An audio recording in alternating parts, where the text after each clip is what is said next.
on Jim Crockett's television show because Ted Turner is sitting upstairs in his office and wants a real dude out here on the big camera. Then Michaels of Kansas City puts it together. So bring the camera in one time. You like it? From the lizard shoes, huh?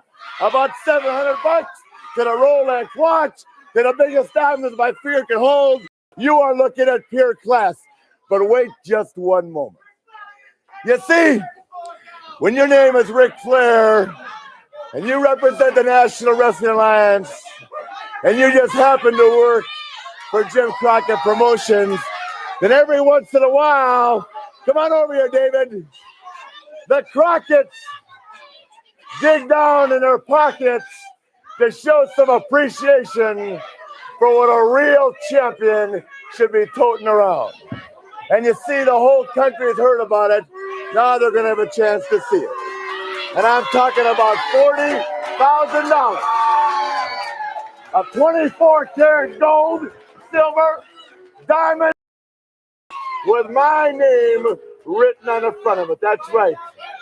Solid gold. The World Heavyweight Championship belt.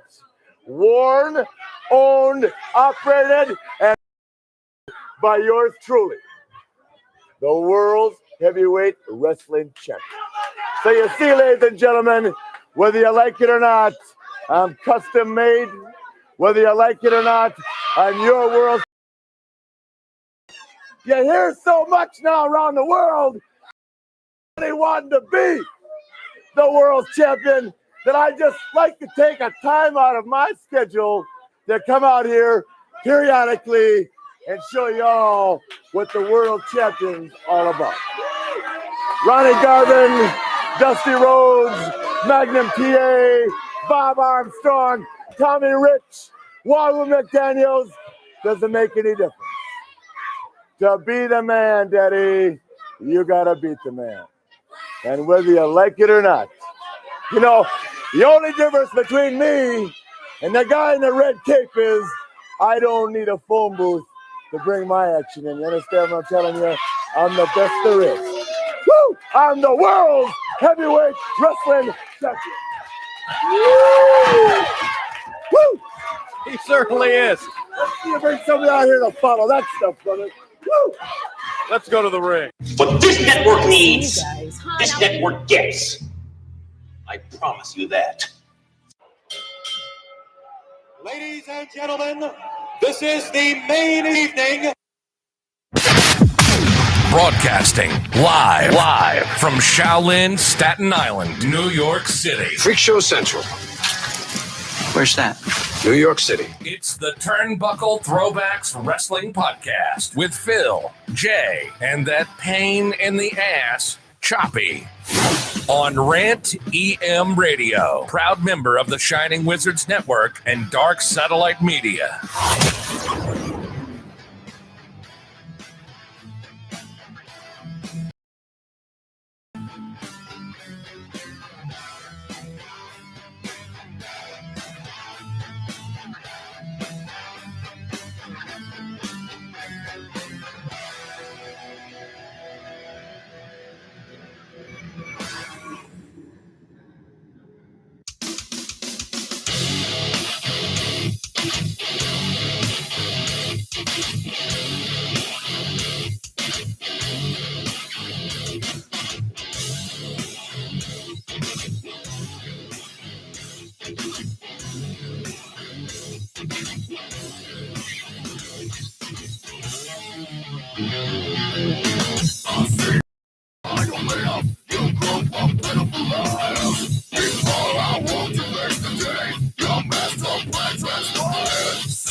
Yeah. Oh, yeah.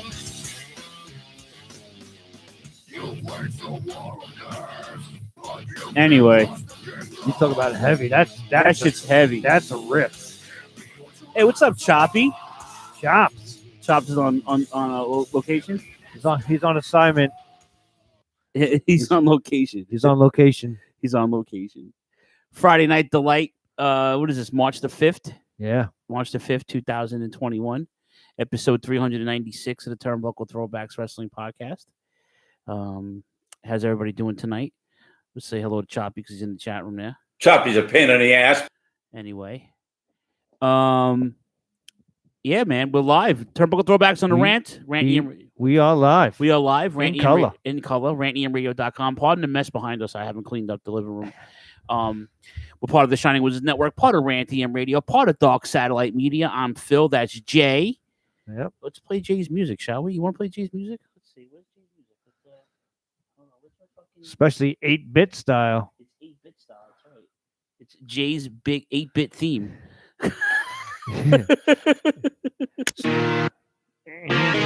It's funny because, last week you got a little taste of this music live in 2001. Now this week, this is the one Billy Gunn era right now. We should have been doing that this week. Anyway, fuck this theme, Shaylin said. Hi, Shaylin. That's good. Fuck you! I see Mr. Matt Squires in the room. Matt Squires says, yeah, Choppy's on location, starring in Horton Here's a Mook. That is awesome. That deserves an okay. Squires is good. Okay, terrific. Anyway, do you guys hear us well? How we sounding out there? Because I didn't touch any of the fucking settings since last week. I'm not fucking with this. This show sounded so good. I played it back on Monday. I was like, I play the show back every Monday. Yeah, that's my Monday ritual, right? I download the show on the way to work, and I play it back, and I destroy myself, in my head. Yeah, it usually takes me like a day or two to listen to the whole thing, and every time I turn it on, I just go, Jesus, is that what I sound like? I'm kind of glad you do, because I would say to Chops, did you hear what we said the other night? Chops, I didn't listen to the show. And you would expect that from him. Like, it's not like he's doing it. That's just his style. You know, you got to be a mark for yourself, though, too. Oh, I am 100%. I am 100% a mark. I'm a CM Punk yells at me. Yeah. I'm saying it sounds lush. Thanks, Matt. Yeah, they good, very good. Speaking of CM Punk, I read something interesting. It's got to be hard to be Big Tone checking in from the West Coast. Hey, now it's got to be hard being Punk in the sense of that every little wrestling rumor. Oh, CM Punk's coming back. CM Punk's coming back. Oh yeah, this poor fucking guy is a fan trying to get his I guess maybe meaning in life and try to find something that he wants to do. Clearly, I think wrestling at this point probably could be in his rear view. He's still relatively young to do it, but I don't know. Like everything that's happened, AEW is talking about the Hall of Fame. Big Show's announcement that he's announcing at the pay-per-view. Yeah, we're gonna preview Revolution. Yeah. And we'll give our predictions. I actually just told Jay I'm gonna buy the pay-per-view. So maybe he'll make an appearance. A rare Sunday pay-per-view for AEW. I'm so excited, man. I don't know. I like AEW puts on good.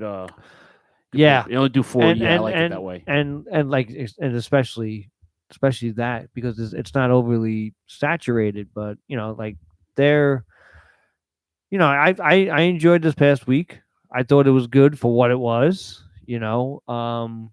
The Shaq stuff was something, it wasn't bad. Big Tone's on the East Coast. He's driving through Florida and Georgia right now. Whoa. He's 95 south, baby. You'll come up north, baby. Yeah. Come up like another 8 hours, man. We'll got you.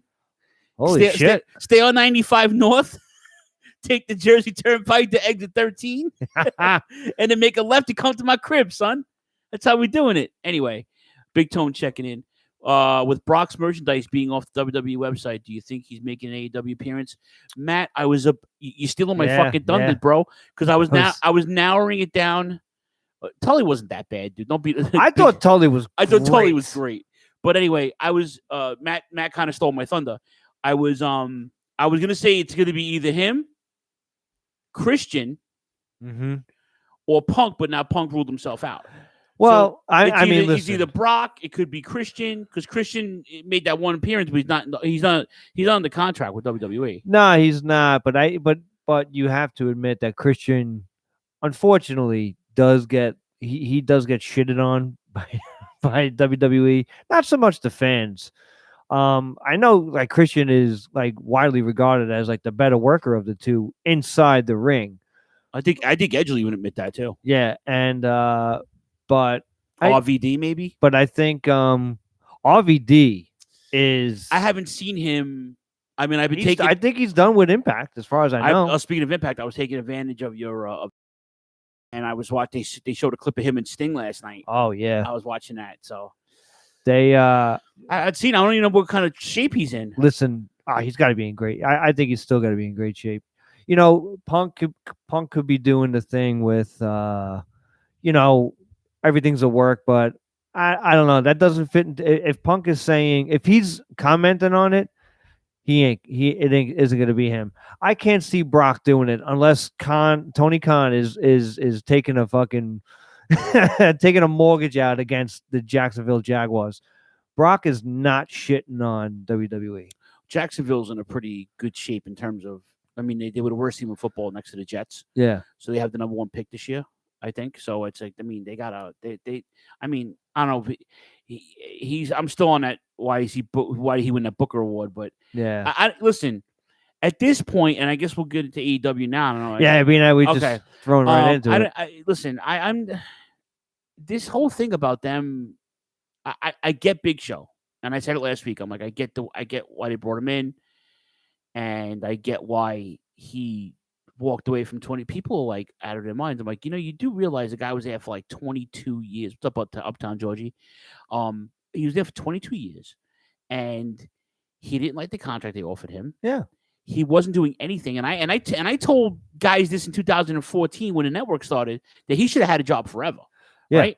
So now my thing was, if he still has something left, and they're gonna use him, they're clearly the #2 show right now in the world, So it's like, if you're gonna do it, fucking do it, And with NXT possibly moving to Tuesday nights now, I think if you're gonna put more eyes on a product, they're gonna need the old conges. I disagree with it. I love Big Show, but what is 49-year-old Big Show gonna be? He's gonna be an attraction. Yeah. Like the midgets were back in the 80s. Yep. Like Andre was in the 80s. Like the women's wrestling was in the 80s. He's going to be an attraction. That's nothing more, nothing less. And he has a lot to give back. He like you said, and we said it last week with guys like Wardlow, Cage, Hobbs. Like he can. You did say that he's gonna work with the big guys. He can work with these big guys and just give him a taste of what. Obviously, Taker, we all know Taker basically molded Big Show. When Big Show came to WWF, he got a reality check from Taker with that. And, he could be somebody that can help, more so than hurt. Like I said, the stuff with Sting going on, we'll see what happens Sunday. If it's a one-off and if it's a what do we call it, a movie match, or what do we call those things? Cinematic match. Yeah. Couldn't think of the word. And I'm not saying Big Show needs to be doing cinematic matches. I think you shouldn't be doing too many of those. But Big Show could still get it done in the ring for what it is. Like you said, at the end of the day, he feels he can still give back. This is just a modern day. This has been going on since the dawn of fucking wrestling. Matt says that it could be a Jericho reunion. Maybe he joins the Inner Circle. Yeah. Well, I said, he's doing the commentary thing with Tony Schiavone.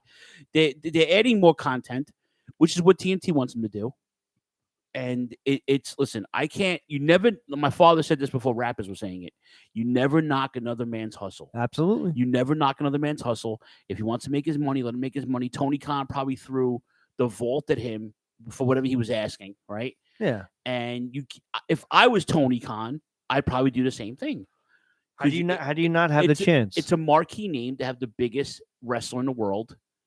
Well, one of the biggest wrestlers, I guess. So, because Khali is bigger now, taller, but one of the most famous big men in the world, probably second famous next to Andre. Next to Andre, yeah. So it's like you couldn't help but not do it. And to it was surprising.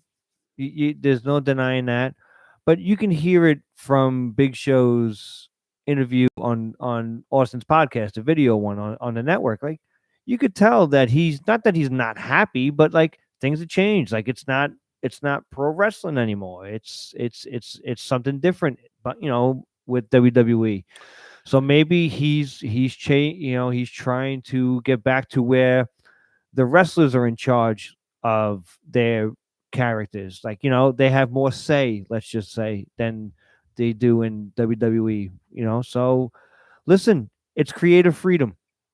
I guarantee you. Hi, Claudine. How are you? I guarantee you, Tony Khan threw a lot of money at him, and then said the most thing that he wanted to hear was, "You're in charge of your own creative," to an extent, obviously.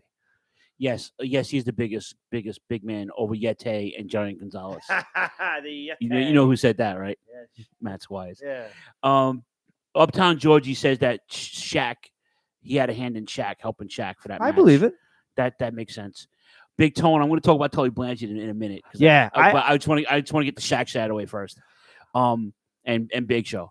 Or Paul White. I'm sorry. Yes, we got to say. I'm sorry. And by the way, I do love the shirt. You do love the shirt. How about you like my new shirt? Yeah, go to Sleep Club. Buddy. He didn't win. I'm pissed off about that, but maybe he'll win in the New Japan Cup. But yeah, I do like the shirt. I do like AEW's shirts in general. Like I like their products and stuff like that. But the match after the spot, I mean, the girls did very well. Girls, right? Carried the match. Like the girls carried the match. Both of them. Red Velvet, who I knew nothing about, basicing Jade Cargill, or Cargill, whatever it is. I don't know how to say it. Basinger. Bueller. I knew very little about her, and I tell you, entertaining. The women's aspect of it, and for what it was, Shaq did no more or no less than he should have. He did everything he was supposed to. And I was about to say that, Jay. He did what he was supposed to do. Yep. That was it. What's up, Gordon? Gordon says he likes Jay's Cobra Kai shirt. Yeah. If I knew you were wearing that, I would have worn mine. Worn my T-shirt. But we're not women. We don't have to match. Strike hard, strike first. Strike hard, strike first. That's right. The enemy deserves no mercy. Yes. No mercy. Yes, but he did no more, no less. He took the spot, and then the girls took over. I think it was very well done. If you're gonna, I'm not gonna give it a letter grade, nothing like that. But no, I was hoping it wasn't a shit show, and it really wasn't. And it wasn't. It wasn't. Shaq took the spot. I tell you, and he took it like a champ. Like he there was a botch move with the body slam. He didn't post correctly. But the chops, though, the chops were great. Cody with the slam, he helped Cody slam him. Yeah. So I mean, I'm not mad at that. No, I'm not mad at him, but like I mean, if we're picking it apart, but the table spot was just perfect. Like perfect. That's the way it should be. That's the way it should. The way it was designed to do. So it got it over. Is it the last time we're going to see Shaq in the ring? No, I don't the think celebrity's so. been in the ring forever. I don't like it, but it is what it is. It's a network. They're going to talk. This is All-Star Weekend for the NBA, which I'm always psyched about because last year, I'm outside of being a Knicks fan, I'm a big Sacramento Kings fan as well. Don't ask why. It's a long story. But I've been rooting for the Kings since I'm a little kid. I'm a Mitch Richmond guy, so I wear their gear all the time too. But the Sacramento guard, Buddy Buckets, he won the 3-point competition last year. The NBA is still not where I want it to be, but I still like to slam dunk and all that shit. Yeah. And I still watch I still watch 3 or 4 games a week anyway when I come home at night because I watch all the West Coast games. But I digress. Shaq's going to be with his crew this weekend. Yeah. So I'm sure TNT's going to play it. They're going to do shit. And that part I like. The cross promoting thing, I'm all about that. I'm definitely all about that. But as an older fan, I could do without it. I see why they're doing it, so I can't really knock it. Run TMC. I have that shirt actually. Thank you. Jay knows I bought that shirt this summer. Yep. It's Chris Mullen, Tim Hardaway, and Mitch. But yeah, man, I just there's this disconnect with me as an older fan with the whole celebrity thing, but now these celebrities are taking bumps in the ring, and you're like, okay. You could thank Andy Kaufman for all that nonsense. Yeah. But I was just looking at the poster you had. it's still that came with the T-shirts I bought for you guys last Yeah. year. But now it's like no, I'm sorry, that didn't come with the other thing. Steph gave me that poster. It's something she bought me came with that. I got another poster somewhere with Jerry Lawler and Andy Kaufman. But anyway, I don't mind it. I was hoping for a shit show so I could tear it apart tonight, and it wasn't. So it wasn't. So like whatever. Matter of fact, my King's fucking jacket's right there. It's in full wrapped up in this. My living room is in shambles because I haven't been home. I've been working like an animal since these snowstorms. But anyway, I've been really very, very, very cynical about AEW, and I'm excited for the pay-per-view. Yeah. I now that and I was I was telling this to Rob yesterday. I was like, this whole exploding ring thing coming to the States, I wasn't very happy with it, but then I saw Atsushi Onita cut that promo. Yes. And I was like, all right, okay. Because Onita is the godfather of hardcore. Like, he's the one that inspired Terry Funk and Mick Foley to bring it back to the States.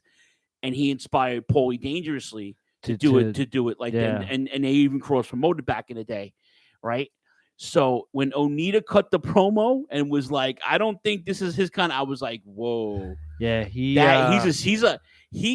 like the James Dean / John Moxley / cool guy in Japan. Like, that's of Japanese wrestling. Onita is a fucking god. You know what I'm saying? But he wasn't the well-known, as well-known, I should say, as a Kobashi and a Misawa. Oh no, they were deathmatch wrestlers. Yeah, but they were in his genre. It was him, Ganasuke, Mr. Pogo with fucking the butcher's knife. with the Gladiator, which is Mike Awesome. Then you had Leatherface, Corporal Kirshner, the Leatherface 2. Yeah. Then you had there's a couple of guys that were in there that was, Hayabusa wasn't a death match, but he was an FMW staple. Hayabusa was the reason why, another reason why Paul Heyman brought that style to the States. He even brought Hayabusa in for the fucking pay-per-view. And that's one of Choppy's favorite, Heatwave 98, I think it was. Heatwave, yeah. That's one of Choppy's favorite matches. It's him and what's his nuts? Hakushi. Jinsei something, whatever the fuck his name is, against Sabu and Van Dam. Yeah, I know what you're talking about. I just call him Hakushi. Hakushi. Seeing if he was on the. He's not on the bracket. No. We'll talk about. I am so stoked about tonight's show, man. I was texting Shining Wizards Tony about it all week. Speaking of Shining Wizards, they had to remove some of their episodes. The guy who found Synergy Wrestling was charged with sexual assault of young boys. Whoa! It's all over the press, and they had Bob Culture, all these other podcasts that had those wrestlers on, they had to delete the content. It's pretty sick, man. This is the first I'm hearing of it. Yeah, oh, shit. I found it this morning, actually. Wow. So, but yeah, I was talking to Tony yesterday and about the fucking brackets, and I'm getting into that in a minute. Whenever we get into it, there's so anyway. But I was after Onita cuts the promo, I'm like, okay. I was telling Rob, okay, I feel a little better about this match now because Onita endorsed it. Yeah. Well, like you said, I mean, because one, Moxley with his roots and how he is, like he's not going to half-ass it. And you know what? One thing we forgot to touch on is Omega's going to do the same. He's not going to half-ass it either because of his ties to Japan and his love for Japanese culture. So like it is going to be a little bit of a salute to mid-90s FMW.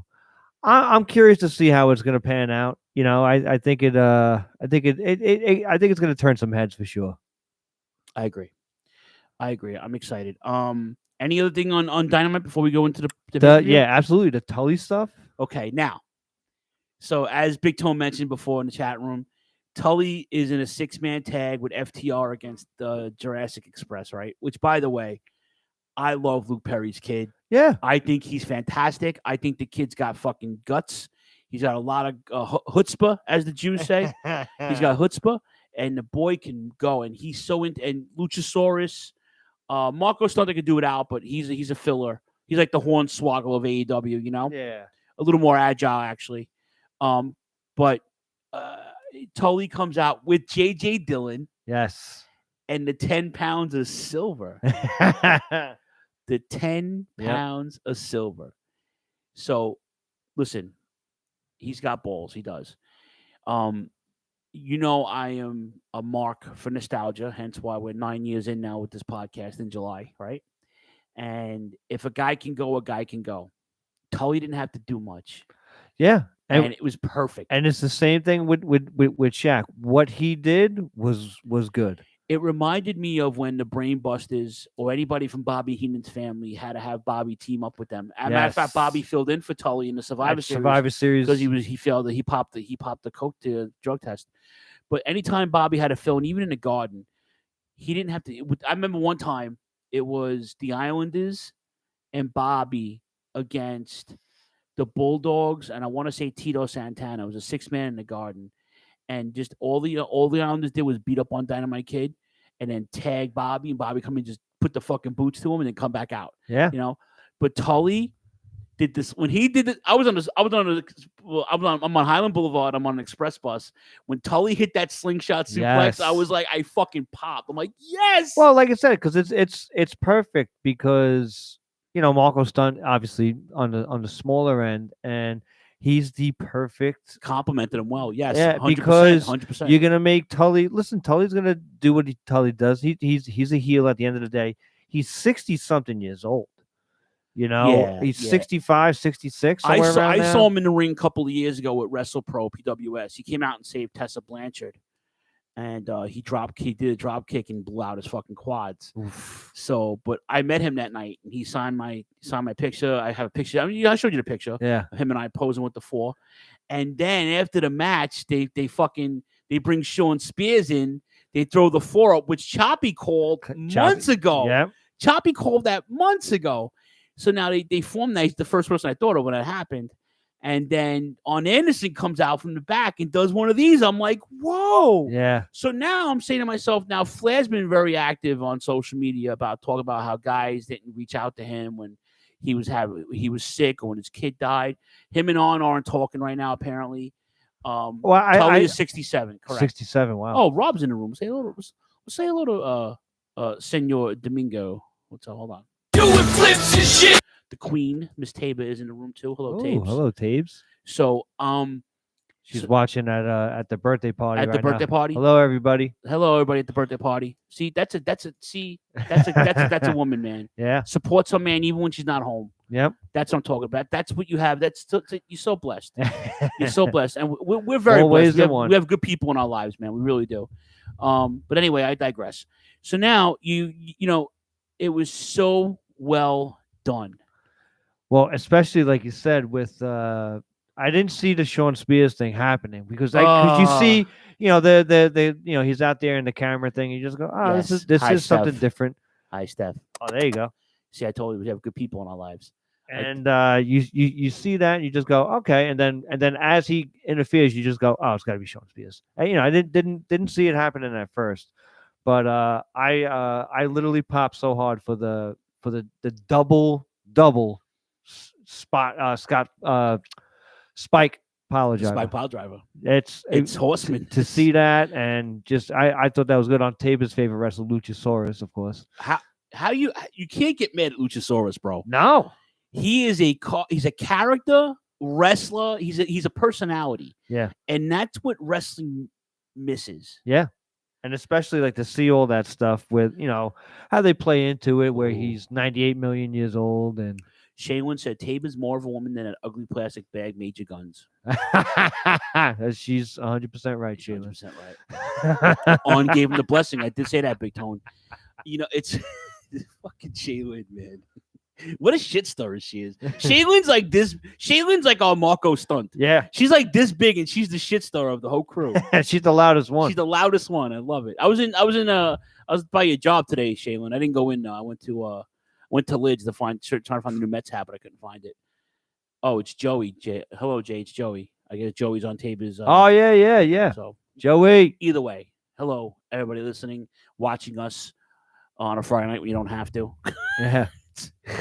Anyway, I loved it. And again, like Shaq, like you said, he just did stuff that he was supposed to do, and that's it. No more, no less. In, out, done.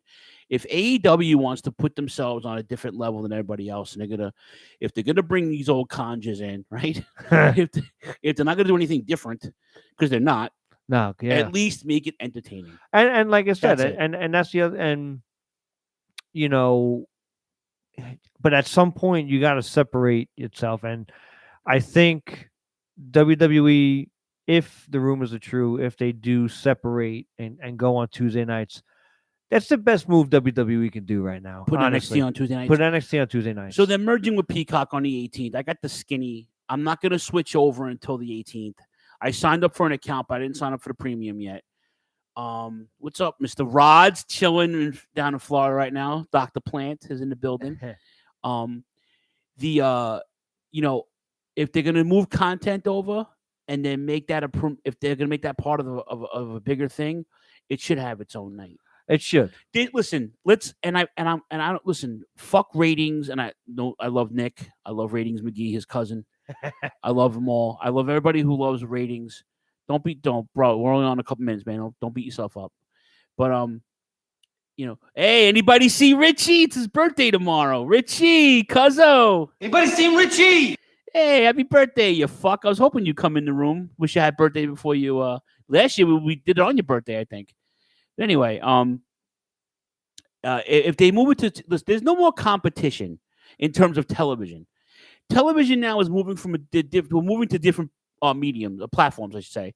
It's about streaming now. It's about, you know, it's different, and the ratings are very close. Even though at AEW, which is a live show, by the way, wins the majority, NXT is right there by a couple 100,000.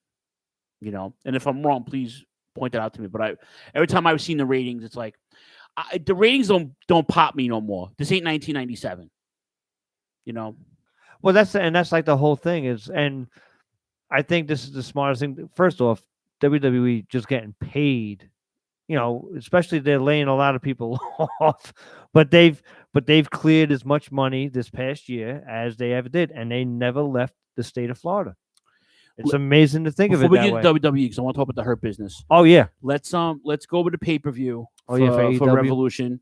We'll give our predictions.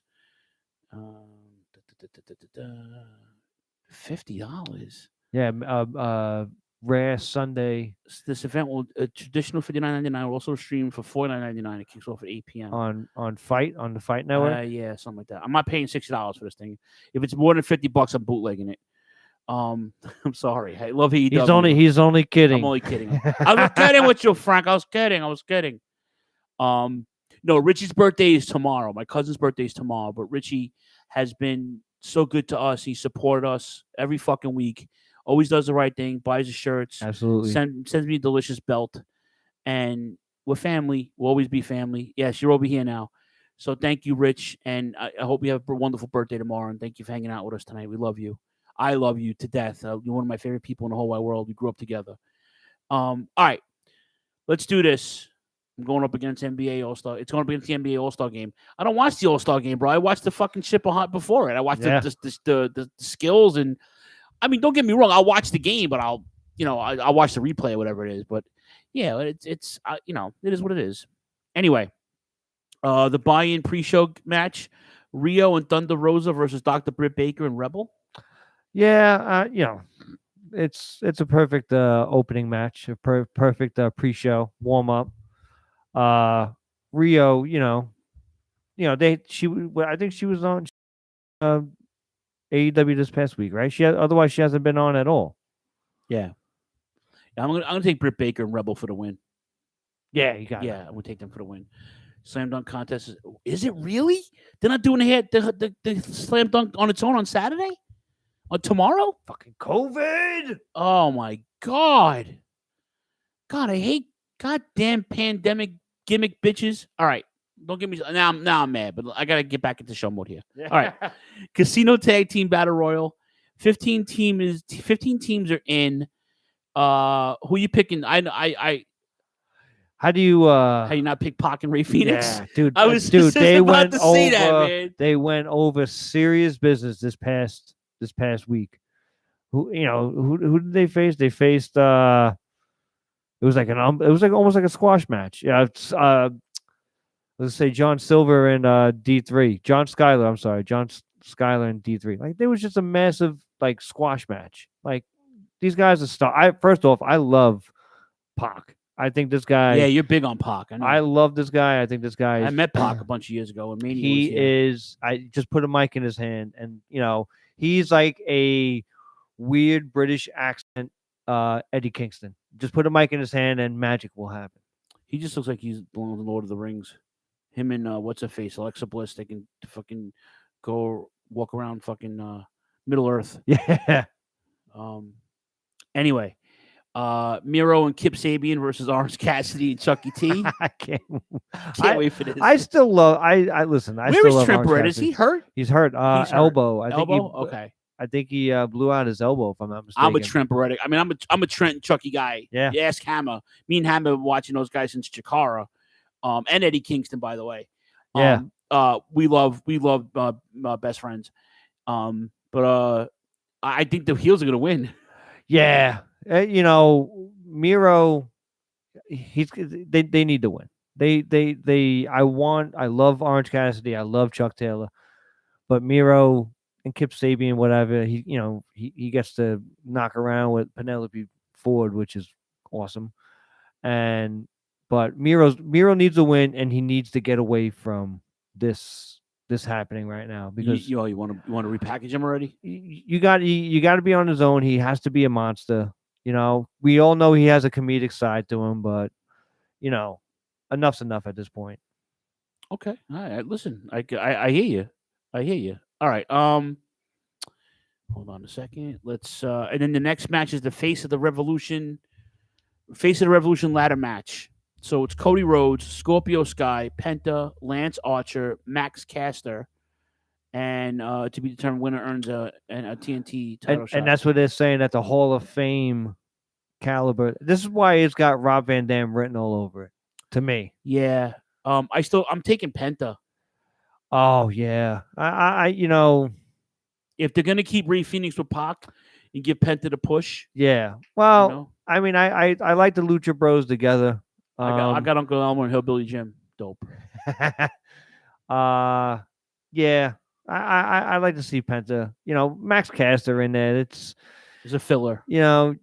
Yeah, he's somebody taking bumps. I want to. Thank you, Georgie. Georgie just stole my fucking thunder. I want Scorpio Sky to win. Yeah, that's my dude. But I don't see them pushing him at all, which kills me. At least right now. Yeah, because I know they gave Daniels a backstage role, and I know Frankie Kazarian is doing his thing, but they're not really a team really that much right now. They got the gimmick. If they lose one more match, they're gonna split up as a team. Yeah, so I mean, Scorpio Sky is a fucking superstar. And they should put you want to put the TNT title on somebody, have Darby Allin feud with him. Yes. I that's money, or even Ricky Starks at that point, Speaking of Darby Allin and Ricky Starks, Sting and Darby Allin versus Starks and Cage in a street fight. On any fucking level of existence in this world, any kind of plane, universe, whatever it is. Nick fucking German checking in. What's There's up, brother? No way Brian Cage and Ricky Starks should ever lose this match in any sense of the word. Sting is 60-something years old. But he wrestles like he's 60-something years old. Yes. Darby Allin. No, I love Darby Allin, by the way. I'm not big in him. I know you like him. No offense to Darby Allin, but you are 5'8", motherfucker. All right. Yeah. Brian Cage is a fucking machine. That's what they call him. Yeah. He is a fucking machine. Yeah, Team Taz should not be losing this fucking match. And you know what's gonna happen? They're gonna lose the fucking match. Yeah, they're gonna lose. They're gonna have to lose. Now, RBD or Jeff Hardy? It's not Jeff Hardy, I don't think. Nah, he definitely he's on the contract. I think he signed another deal. He signed another deal. Yeah. RVD, I think. Yeah, I think RVD or Christian.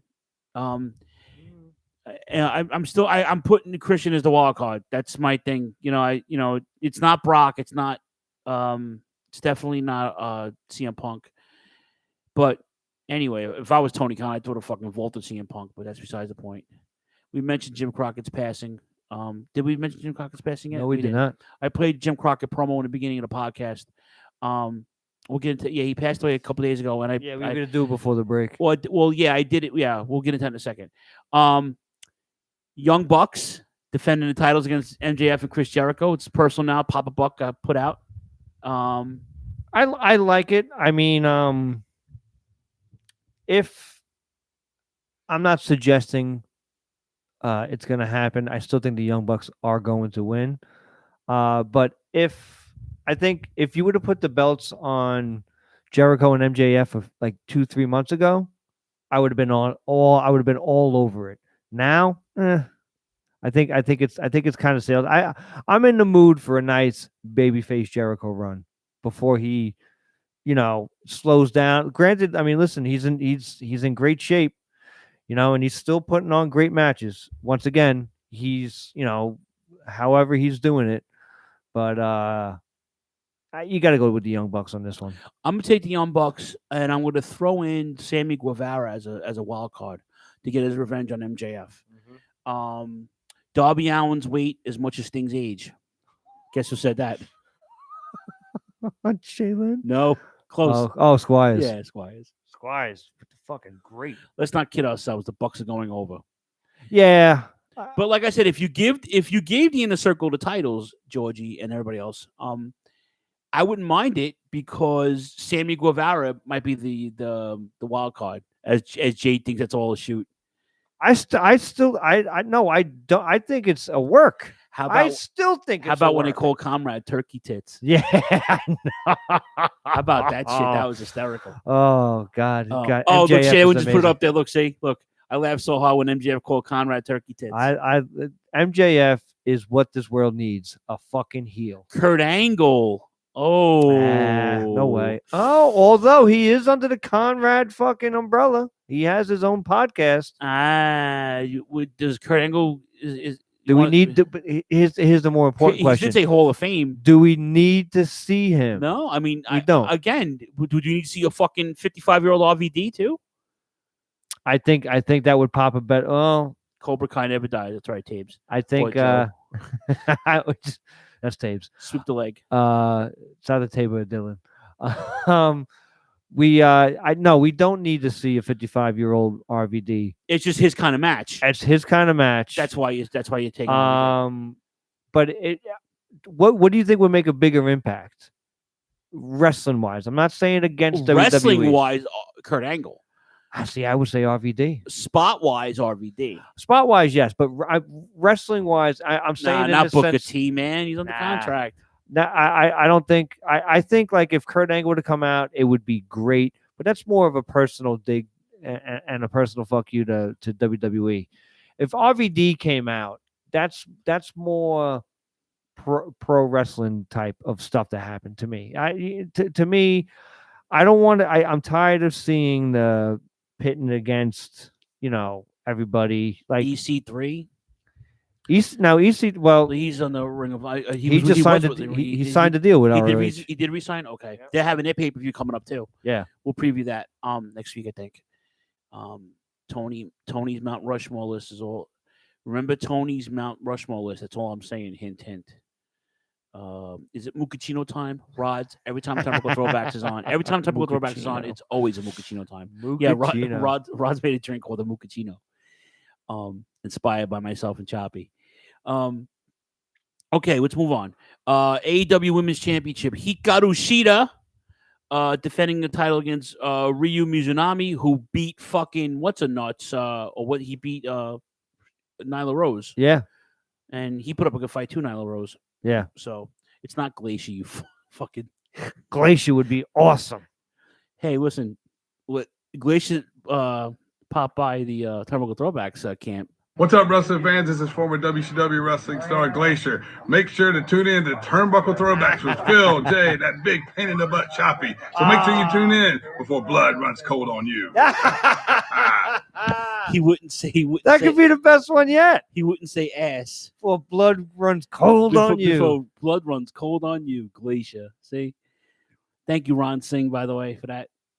It's not CM Punk. CM Punk already confirmed he's not coming on. But that would be amazing, by the way. Okay, I'm picking Sheeta for the win. I don't see her losing anytime soon. But women's wrestling, have you watched Impact? I didn't get a chance to see this past week. I am, and my girlfriend's not watching. Well, she probably is watching. But Jay, there is so much thickness. Oh, I know. In Impact. Jordan Grace, Havoc's partner, fucking Deanna Perrazzo, the blonde chick she hangs out with, Kimberly. Oh yes, they're all thick and delicious now. They all put on some weight. High tapes. Oh, high tapes. They're all delicious. I'm sorry. It's just, and I don't, and you guys know me. I'm not a big women's wrestling fan at all. 4 years ago today, we went to Ring of Honor to find it was the mat. It was we sat like right where the ramp was, and Raw put up some very good fucking videos and stuff. And it was a shot of Mandy Leon. I'm like, oh, just they're getting cuter and cuter and thicker. God bless them. Anyway, all right, for the AEW World Heavyweight Championship in a exploding barbed wire ring death match, Kenny Omega defends against Johnny Moxley, who actually successfully defended his IWGP Heavyweight Championship against my fucking boy Kenta. When I read that, I just started fucking laughing. There's no doubt that Moxley is just fucking trolling you right now. I hate Moxley. I do. I'm sorry. I don't hate him as a person. I just don't like his character. He's probably a nice person. I don't like him. He's over the top. He's overrated, I should say. And Kenta, if he doesn't win, he doesn't get the New Japan Cup some love. Yeah. Big Tone, I'm gonna take Omega too. I think John Moxley, it's his match. I mean, he's done these things before. You watch any of his stuff in Combat Zone and everything, But I think just for storyline purposes, I think Kenny's gonna have to retain, and then they're gonna have to move on from something that another contender. Yeah, I think to have, we're gonna see some kind of shenanigans. If it's the Good Brothers come out, or Don Callis, or even some kind of a big surprise. Moxley doesn't have really many friends. Harpo Marx is going over. That gets it okay. Terrific. Hold on. Okay, terrific. But you got to go with Kenny Omega on this, because he's just he's a good heel. I love the co-promotion with Impact, and although I can kind of do with Tony Khan being on Impact, but that's another conversation for that over day. the top commercials. Yeah, I like it, but it's good to introduce him. But an every week thing, I could do without. But be that as it may, okay, have Omega go over with some kind of fucking shenanigans this way, because Moxley's kid's gonna be born soon. So you got to give him. This would be a good way to let him sit on the shelf for a little bit. Get him off TV for a while. Yep. Yeah. And lose that goddamn belt of his. He's not gonna lose it. If they're smart, because they want to merge the New Japan titles. They want to make a one championship. If they're smart, they'll do that. They'll elevate the Never Openweight title to the secondary title, and they'll keep the IWGP US title on US soil and keep it on New Japan strong. And then they could tour the states with that. And you have guys like Chris Dickinson and Tom Lawler and the all the LA Dojo cats, Clark Connors and all those guys that what's his face is training. Who the fuck's that? Like Shibata is training. Anything else on AEW if I get to New Japan real quick? No, let's go to New Japan. All right. So the anniversary show was yesterday. And traditionally on the anniversary show, it was at the Budokan, by the way. They had traditionally the junior heavyweight champion fights the heavyweight champion in the main event, and this was great. I'll run down the card real quick. Wato, Gabriel Kidd, Hamna, and Goto defeated Dookie, ZSJ, Minoru Suzuki, and Taichi. And then Taguchi, Tono Hanare, David Finn Juice, and Hiroshi Tanahashi lost to Bullet Club, Evil, Kenta, Chase Owens, Jay, why, and Ishimori, the Bone Soldier. Chaos with a big win. Sho, Ishii, and Okada. Big win over LIJ, Bushi, Sanada, and Takagi. Fucking Sho hitting Bushi with a package. Yes. You saw a package pile driver? Yes. Holy balls. Amazing. That was a great. They called it the shock arrow. Yeah. That's his finisher. And it's also too like, watching the the match, God, just to see, even though it's Japan or what have you, like it's not the same. Like there was still some people in the crowd, like 3,000 people, Jay. Yeah, to hear the reaction, 3,000 people in attendance. you realize how much you actually miss it. 100%. This was a great match. Jeff, this is the first round of the New Japan Cup. Jeff Cobb against Kojima. Jeff Cobb wins, throwing drop kicks. Yeah. Another first rounder. Great Khan beat Naito. He beats fucking Naito. I was just gonna say, referee stops the match. How the mighty has fallen. They're pushing this Great Khan guy. I'm not into him. Yeah. Well, I think, but this is a way to do it. Yeah, and Cody Bushi successfully defended his IWGP Championship and IC Championship. He beat El Desperado, who's the junior heavyweight champion. Really, really, really good match. I enjoyed that, but that package pile driver, that show with the shock arrow, he calls it, ridiculous. Shout out to Sho. Sho's doing his thing, man, because Yo was hurt. This morning, New Japan Cup results. I was up. Don't ask why I was up. My body thinks I'm still going to work. First match, Uemura, Gabriel Kidd, and Hamna lose to Suzuki-gun, Dookie, ZSJ, and Minoru Suzuki. Of course, Suzuki hits the gotcha pile driver on Uemura, and rightfully so. Bullet Club, Ishimori, Chase Owens, the Pimp Takahashi, and Evil beats Finn Juice, Tiger Mask, and Tanahashi. Evil hits Scorpion Deathlock on Tiger Mask. Your third match was the Empire, Jeff Cobb, Will Ospreay, and Great Khan, defeating Master Wato, Kojima, and Tenzan. Cobb hits the Tour of Islands to Master Wato. I'm still not sold on Master Wato. This match pissed me off. I told Rob this morning. Yeah. Fucking Fale against Yano, first round of the cup. Yano wins again. They keep pushing him. I get it. It's funny, but fucking stupid as hell, man. But like you said, to go over, like that, it's exactly how it goes. That's another one of your favorite wrestlers right there. Yeah.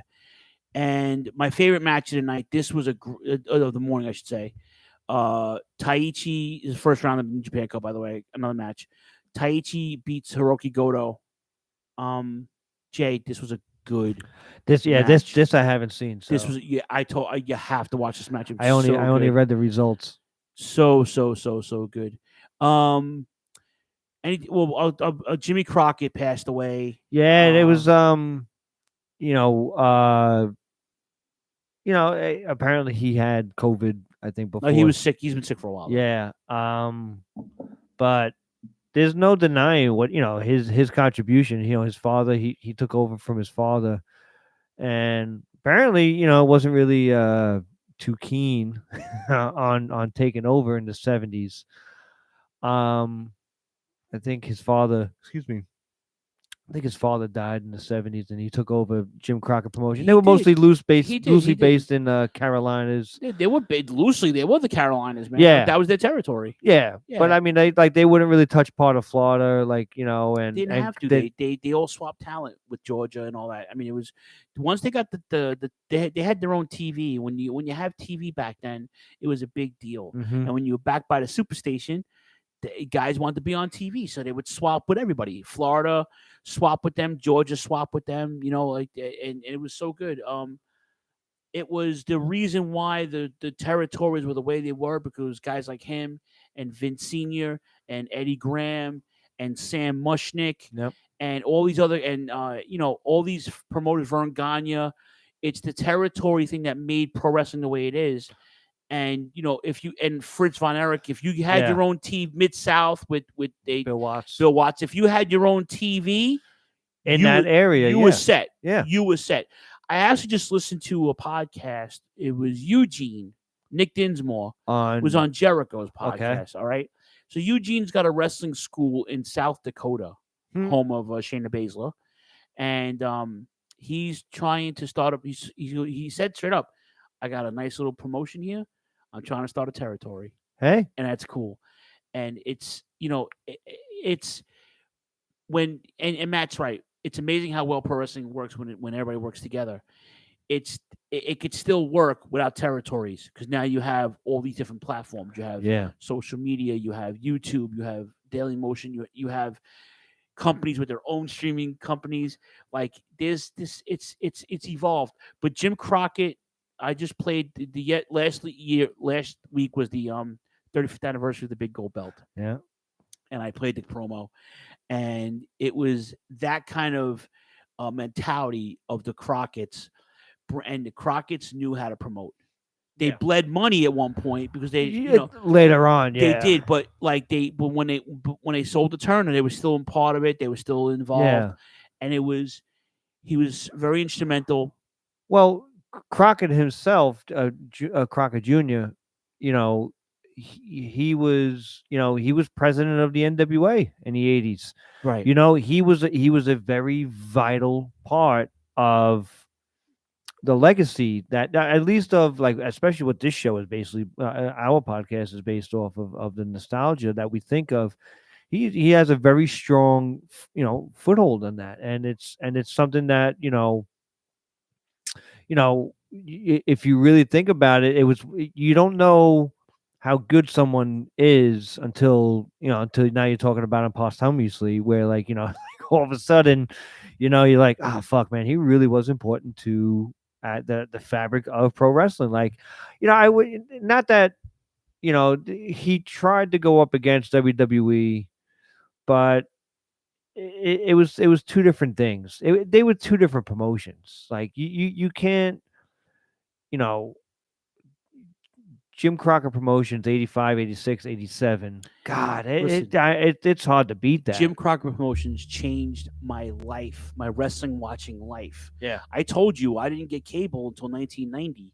So when I watched Jim Crockett on fucking UHF stations, they were always 6 months behind. Yeah. I was infatuated with the NWA.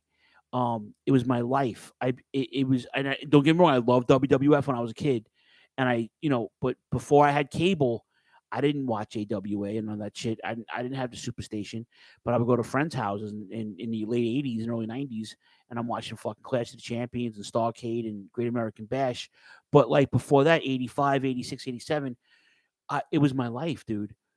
And sometimes I would come home and I would try to tape it because these UHF stations, and it's another podcast to get into that, but UHF stations, there was two Spanish ones, which now is Telemundo and Galavisión, but that back in the day, they were UHF stations. Then they had Channel 68, which was Wameco Home Theater, WHT, but before that, it was the original version of the Home Shopping Network. But during the day, they played wrestling. Mm-hmm. They played wrestling. They played Florida Championship Wrestling, and they played Jim Crockett. They played NWA, and it was my life, dude. When I saw Dusty, the Horseman, Flair, the Road Warriors, I saw the Road Warriors, my life changed. So they don't have it. You can't compare it to anything else. To this day, I'll use it as background noise to clean my house. Yeah. Or when my depression was at an all-time, or my anxiety is at an all-time high, like it was a couple of days ago, actually. I'll play a Flair promo. I'll play a Dusty promo. I'll play some old fucking Saturday night shows on the network. I get it. It energizes you. The promos, the talent. It didn't get better than that. It doesn't. And Jim Crockett was very, very instrumental. His dad was very instrumental in bringing that kind of stuff to the territories.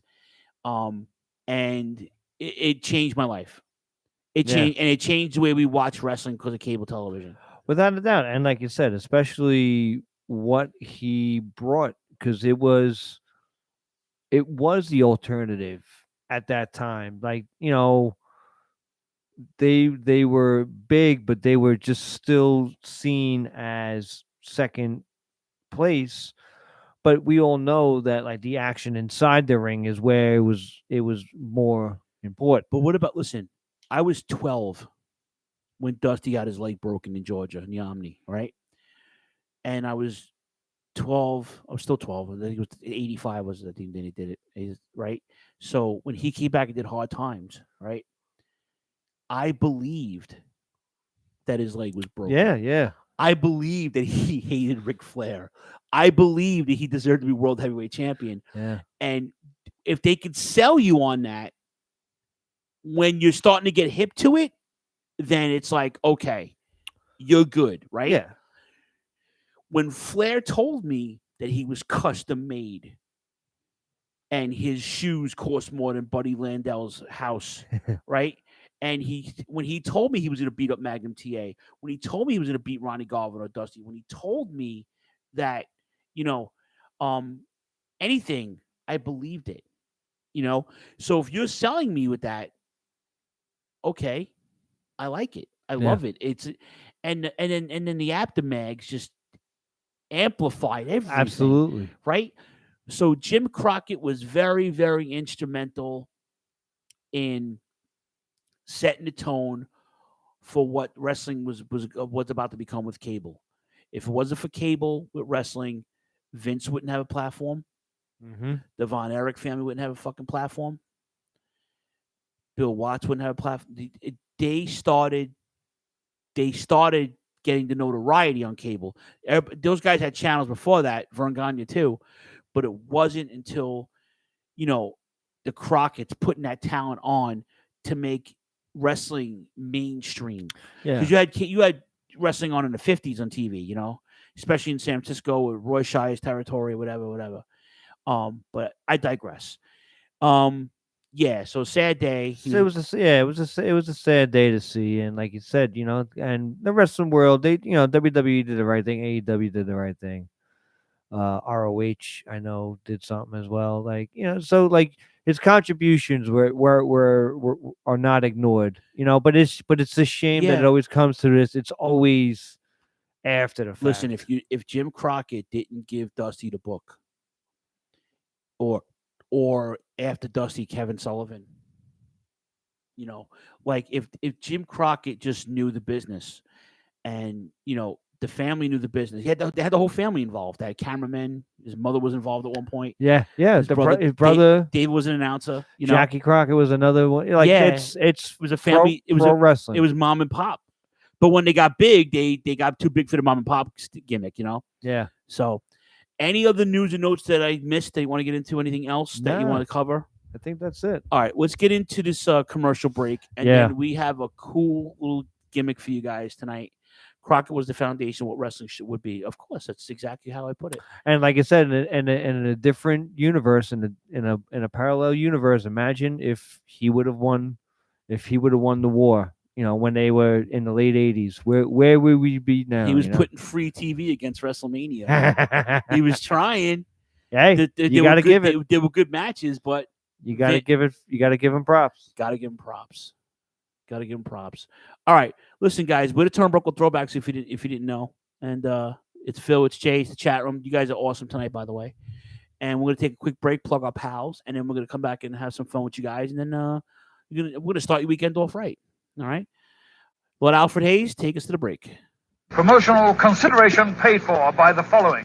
Everyone knows a lot of things can change in the span of 10 years. But when it comes to professional wrestling podcasting, one thing is still guaranteed. The Shining Wizards is the only place to get all the latest wrestling news, interviews with the greatest guests, and of course, tons of laughs in discussing the world of wrestling. The show is still available on Monday nights at 7 p.m. East on rantemradio.com and Rant Entertainment Media on the TuneIn app. And it's still available on all podcasting platforms. To check us out, head over to shiningwizards.com, where it's still wrestling talk and talk about wrestling.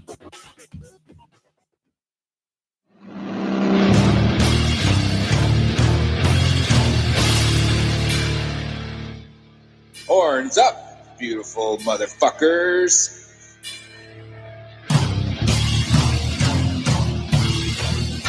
Radioactive Metal is here on the Shining Wizards Network, and we want you to listen. Every week, we cover the world of heavy metal and speak to your favorite bands. We discuss new releases, concerts, controversies, and everything else that's related to heavy metal. And occasionally, we even talk about pro wrestling. Catch us live every Thursday night on PureRockRadio.net. Listen to past episodes at radioactivemetal.org or at shiningwizardsnetwork.com. And remember, it's not metal unless it's radioactive metal. Are you tired of being told what to think and believe by Hollywood elites and politicians who just don't care about you? Tired of not getting the truth when you watch the news? Tired of trying to figure out what pronoun to use? Tired of mob mentality when all you want to do is think for yourself and make up your own mind? That's where we come in. This is Justin. And Vince. Your hosts of Inconclusive Breakdown. We are a weekly anti-PC podcast bringing you entertainment and current event news without any spin. If you want to truly stay informed on what's going on in the world, then give us a listen every Sunday, anywhere you get podcasts, at least till Zuckerberg and Twitter Jack deplatform us. And as always, we're proud members of the Shining Wizards Network.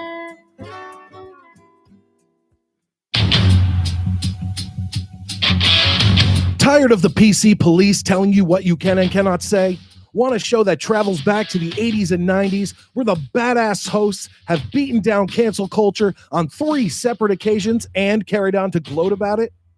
Since 2013, The Midnight Jury is that show. Travel back to the malls and arcades, pop in your VHS, and join us where the 80s and 90s return from the dead. Conan, tell them where to find us.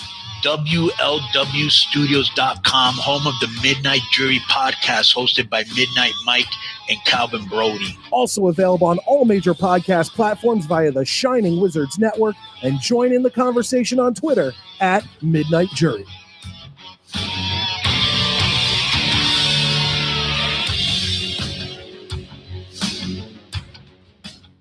All right, this is Brutus the Barber Beefcake, and you're listening to the Turnbuckle Throwbacks with Phil, Jay, and that pain in the ass, Choppy.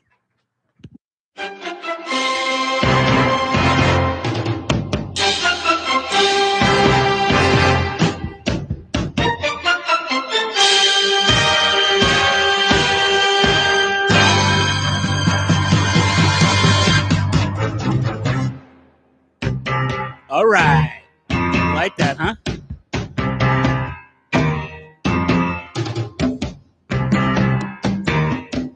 We forgot to talk about WWF though, real quick. Anyway, you know what? We forgot. We completely glossed over NXT. I didn't watch NXT. Shows you how good it was. Yeah, I didn't watch NXT. But Lashley did win the title. Yeah, we should have talked. We did want to talk about the Hurt business too. We could do it. Come on, man. Of course we can. We're in charge of the show here. Yeah, it's I'm the programming director. Yeah, pretty much. Yeah, Lashley beat the Miz, and rightfully so. I'm not a Bobby Lashley guy. It just makes more sense for Lashley to go into WrestleMania with the title. Whether he's fighting Drew McIntyre for it, though, I don't know. I don't know how that's going to work, but. Well, that's what it's funny because everybody's saying about Brock going to AEW. He isn't going to show up in a ladder match. This is true, but he, as soon as Lashley won, instantly the Twitterverse or whatever it is talking about Bobby Lashley against Brock Lesnar. Now that is a match we have not seen, and I think that is a match that would be good to for now. Like, I know you're not a big fan of Lashley.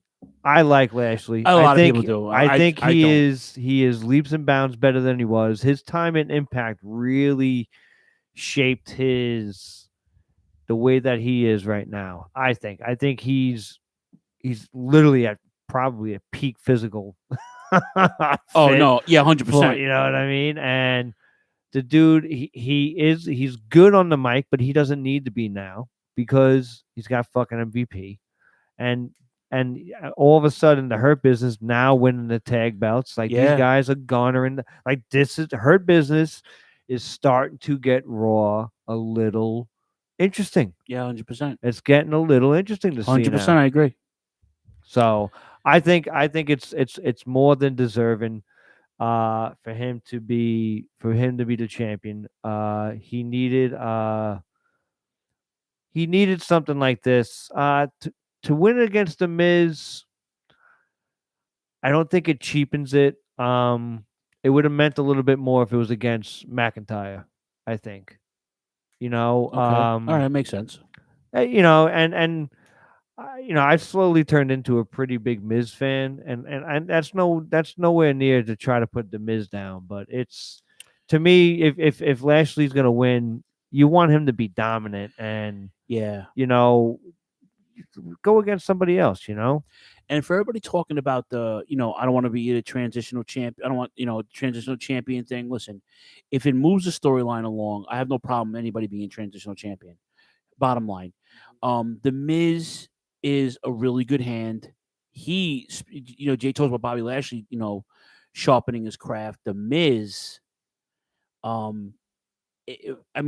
leaps and bounds way better than he was 5 years ago. Yes. With all the bullshit, the reality shows, whatever the case may be, the game shows that he's on, the way he came up, the way he got his contract, the way he earned it, and then in between headlining WrestleMania and becoming a fucking great heel at the same time, this makes sense. And yeah, Matt Squires, you're right. Bobby winning shows the importance of factions, and we need more of them. Yeah, that's why Japan yes. that's why Japan is so popular, because fans get behind factions. Bullet Club, Chaos, Los Ingobernables de Japón, now the Empire with Okan, Priestley, Jeff Cobb, and Will Ospreay. And you have all these factions. You know what I'm saying? Mm-hmm. For me, I can faction all night long. I'm a faction guy, and I don't mind it. That's why I like the Hurt Business. They would have fit right in the Attitude Era, I think. With MVP as the mouthpiece. I like it. I don't like Bobby Lashley, but I like him as champion for the story for storyline purposes going to Mania. Well, I'm not mad at that. Once again, though, like you said, it does leave WrestleMania up in the air. I think, I don't know. Like Drew McIntyre is a good match, but it makes more sense for Drew to be fighting Sheamus at WrestleMania. So what do? I don't want to see a triple threat match for the belt. So there's a little bit of a question mark going into WrestleMania, and we're a month away. So in other words, you're saying that it's not locked that Drew is going to get another title shot. I think he is going to get one. Okay, but I don't know. Obviously he's got to be in the running. He lost the belt to the Miz, and in a cheap fashion, I guess. But what makes him the number one contender towards Bobby Lashley? That's how do you tell that story? And like you said, the story does kind of write itself. Lashley jumped McIntyre. Lashley used the Miz to get the belt. Correct. I get the story there. But then what about the story you were telling with McIntyre and Sheamus? Why are we throwing that away when we that's been something that's actually been kind of interesting? No, it makes sense. It makes sense. Yeah, so for storyline purposes, I like him as the champion. I like the Hurt Business. I'm praying that WrestleMania is good. I mean, they have people in place now to start making some good matches. So I'm excited for that, especially on the SmackDown side too, with Edge and Roman Reigns. Before we get into our special segment tonight, which is basically our throwback, but it's not a throwback. It's actually more fantasy warfare. We'll get into that in a few minutes. Yeah. Were you a Goldberg guy growing up? I wasn't not a Goldberg guy. Because you were a teenager when he. Yeah, I wasn't not him. Okay. He was, for what he was must see television. Okay. The reason why I'm asking you this is because I watched the documentary about the streak this morning. Okay. Oh, on the network? Yes. Oh, I didn't see it yet. It's a good watch. It's a quick watch. Okay. And there's a perspective I have of him. I mean, you have to understand something too. I was in my 20s. It was the middle of the attitude era. It was hot and heavy. Goldberg was made by the Machine, and Kevin Nash shoots on him during this documentary. It's really fucking cool. Yeah. So it's a good watch.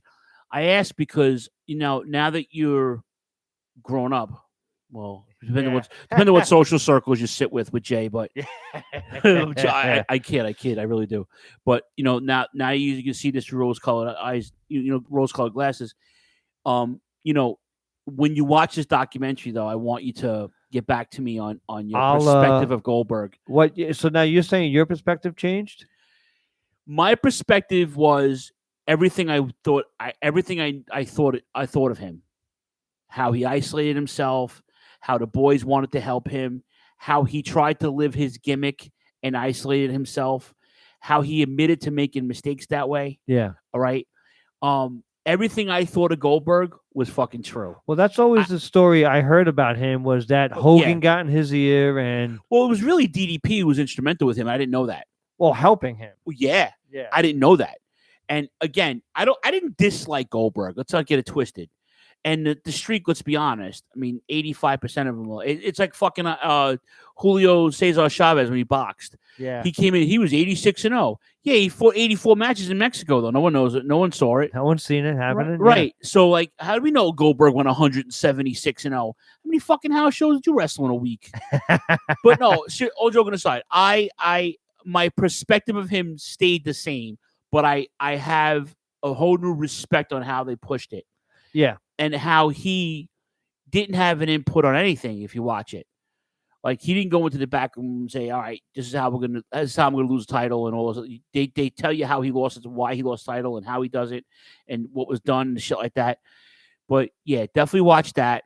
Definitely watch the Big E one if you didn't see that one yet. Oh, I can't wait to watch that one. Yeah, that I assume they released. 70% of the streak was against the Flock. Yeah, and you Morris. Yeah. You fought you Morris like 9 times apparently. But like to me, that was always my understanding, was that Hogan got in his ear, and the biggest star of the business, arguably ever, if he's telling you to do something, like, how do you not do it? And Hogan saw it. Like Hogan even said it, and they had his clip from 2014. Hogan said, I went into his hometown the night, and I saw it. Like, you just know. And I guess because he's been doing it for so long. He was a top heel in the company. He's the biggest name in wrestling.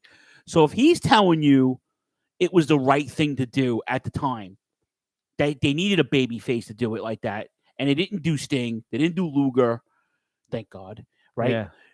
It had to be Goldberg. Well, it had to be Goldberg because for whatever reason, well, this is where we're going to go off into the woods a little bit here, but it should have been Sting, arguably in 97. I said that. The end of 97, early 98, that spot was designed for Sting. Bro, I kept telling myself that up until this morning. Yeah.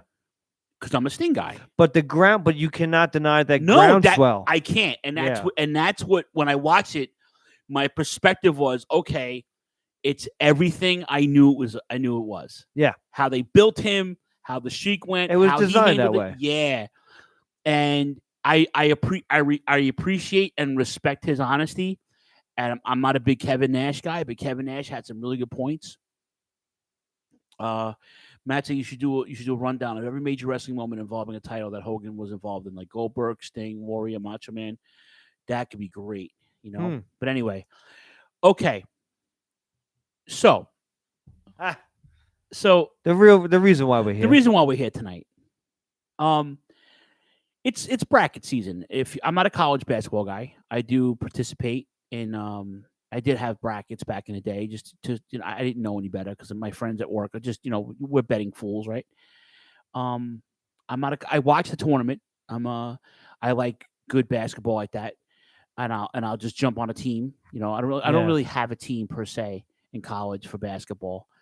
Football, I'm a Georgia Bulldogs guy because of Herschel Walker. I'll root for the local people here, like Rutgers and St. John's Seton or whatever. Hall. Seton Hall, yeah. But for football, for basketball, I never really had a team. I mean, when I was growing up, you had all those great Duke teams and Tar Heel teams, and you had the UNLV squad with fucking Larry Johnson and Stacey Augman and fucking Greg Anthony and all those cats. Then you had the fucking Fab Four in Michigan with C Webb and all those guys, right? Okay, so everybody's doing brackets on their shows. The Wizards do it every year, right? I'm sorry, guys, but this is a waste of time. If the brackets, if this is a waste of time, the brackets over American males win. Sad to say, the American males are not on the brackets. And they would put. Well, let me get into that in a second. So the Wizards are doing the Wizards do brackets every year. So they've been on it, and the Rants does them loosely. So the Wizards are doing a valet one right now. Jump on that. Oh no shit. The Wizards are doing a U.S. title one. Jump on that. I'm a tag team, Mark. You guys all know that. I'm a tag team, Mark, since I'm 9 years old. A couple weeks ago, Jay and I had a discussion about the Dudleys and the Legion of Doom. Yeah. Okay? So now, more or less could have sparked this. I took 120 tag teams from every era. I put them in a computer program online, and I said I need 62 teams. So I already have the Dudleys in one region, and the LOD in one region. They're going to be the first seeds in both in sort of East regions, right? I put 62 teams. 62 teams came out now, and not only were they random, but these matches are random. I didn't make any of these matches, by the way. And if I didn't know that, I would call shenanigans, and I'll touch on it later. Okay, let's play some fucking music for this. How about I want some game show music. All right. How about get some music in here? Anyway, you like that, huh? All right, Jay. So the first region in the East is going to be the Rosemont Horizon region in Chicago. Obviously, the Road Warriors are repping that, right? Yep. Okay. Here are the East brackets in the first round. Now, starting in about 16, 17 minutes. So no, 15, 14, 13, like a little over 15 minutes. Go into the Turnbuckle Throwbacks main page, and you can vote for the East team that you want. And then tomorrow morning, the West team is going to be posted. They're already on there with the polls and everything, the pictures and everything. So that was painstakingly, by the way. And you'll thank me later for that. All right, Jay. Your first round, your first night, the first match, the Legion of Doom taking on the U.S. Express, Barry Windham and Mike Rotundo. Now, what bad seating by Windham and Rotundo? Yeah. This is bad seating. Yeah. So obviously we all know where this is going to go. Yeah. But I'm actually going to, log back onto Facebook and vote And on you're gonna this. vote. I want everybody to vote. Yeah. You got to vote for this because there's some dark horses in these things. But LOD deciding number one seed. Yeah, exactly. Your next match, which is interesting, the dynamic duo, not Batman and Robin, Gino Hernandez and Gentleman Chris Adams. I had to look it up. Yes, you did. Taking on the former NWA Tag Team Champions from the first Paul Jones' first family, Manny Fernandez and Rick Rude. That's going to be a good fucking match. Wait a minute. Nope. Correction. You're reading it wrong. East-West connection. Oh, I apologize. Yeah, against the dynamic duo. Because I said the same thing. The East-West connection, Adonis and Ventura. Yes. Against the dynamic duo, Gino Hernandez and Rick Rude. Because I said the same thing. I was like, I said that match probably happened. I said, let me just look on it. And I was like, wait a minute, I read it wrong. What's up, Double A? Double A checking in. Just in time, by the way. Yeah. Your third match of the evening. Manny Fernandez, Rick Rude. Versus the Rock and Roll Express. How about that? I think once again, that's just bad seating by Manny seating, Fernandez, huh? Because Rock and Roll Express is going to go far. All right. Your next match, the Eliminators taking on the New Age Outlaws. This is this is one that instantly caught my eye. This is an interesting one. because this could go either way. Yeah. You know, these are arguably, top teams of the 90s. Yeah. Clearly, the better wrestlers are Saturn and Cronus, and clearly, they're better brawlers as well. However, the Outlaws are pretty well rounded. And I've said it on the show. I forgot how over the Outlaws actually were. Jesus, they were so over. You Yeah, of know, course. and they're it's a little bit more than a blip in time. So I think this one can turn some heads. I really do. Yeah. Well, the Eliminators are one of my favorite teams of all time. You know that. Your next match. This is an interesting match. Yeah. The Nasty Boys taking on the Iron Sheik and Nikolai Volkov. There's a lot of yelling during these promos. A lot of yelling, a lot of armpit action, a lot of Iron Sheik slapping his tits, telling everybody to look at him. All right, how about that? Yep. Very interesting next Yes. match. How about this? The Killer Bees, Yeah. Jumping Jim Brunzell and B. Brian Blair taking on Edge and Christian. This could be a show stealer. Yeah. This could have been a show stealer. Yes. All right. We're rounding off night one of the first round. Let's get my sound effects here for this one.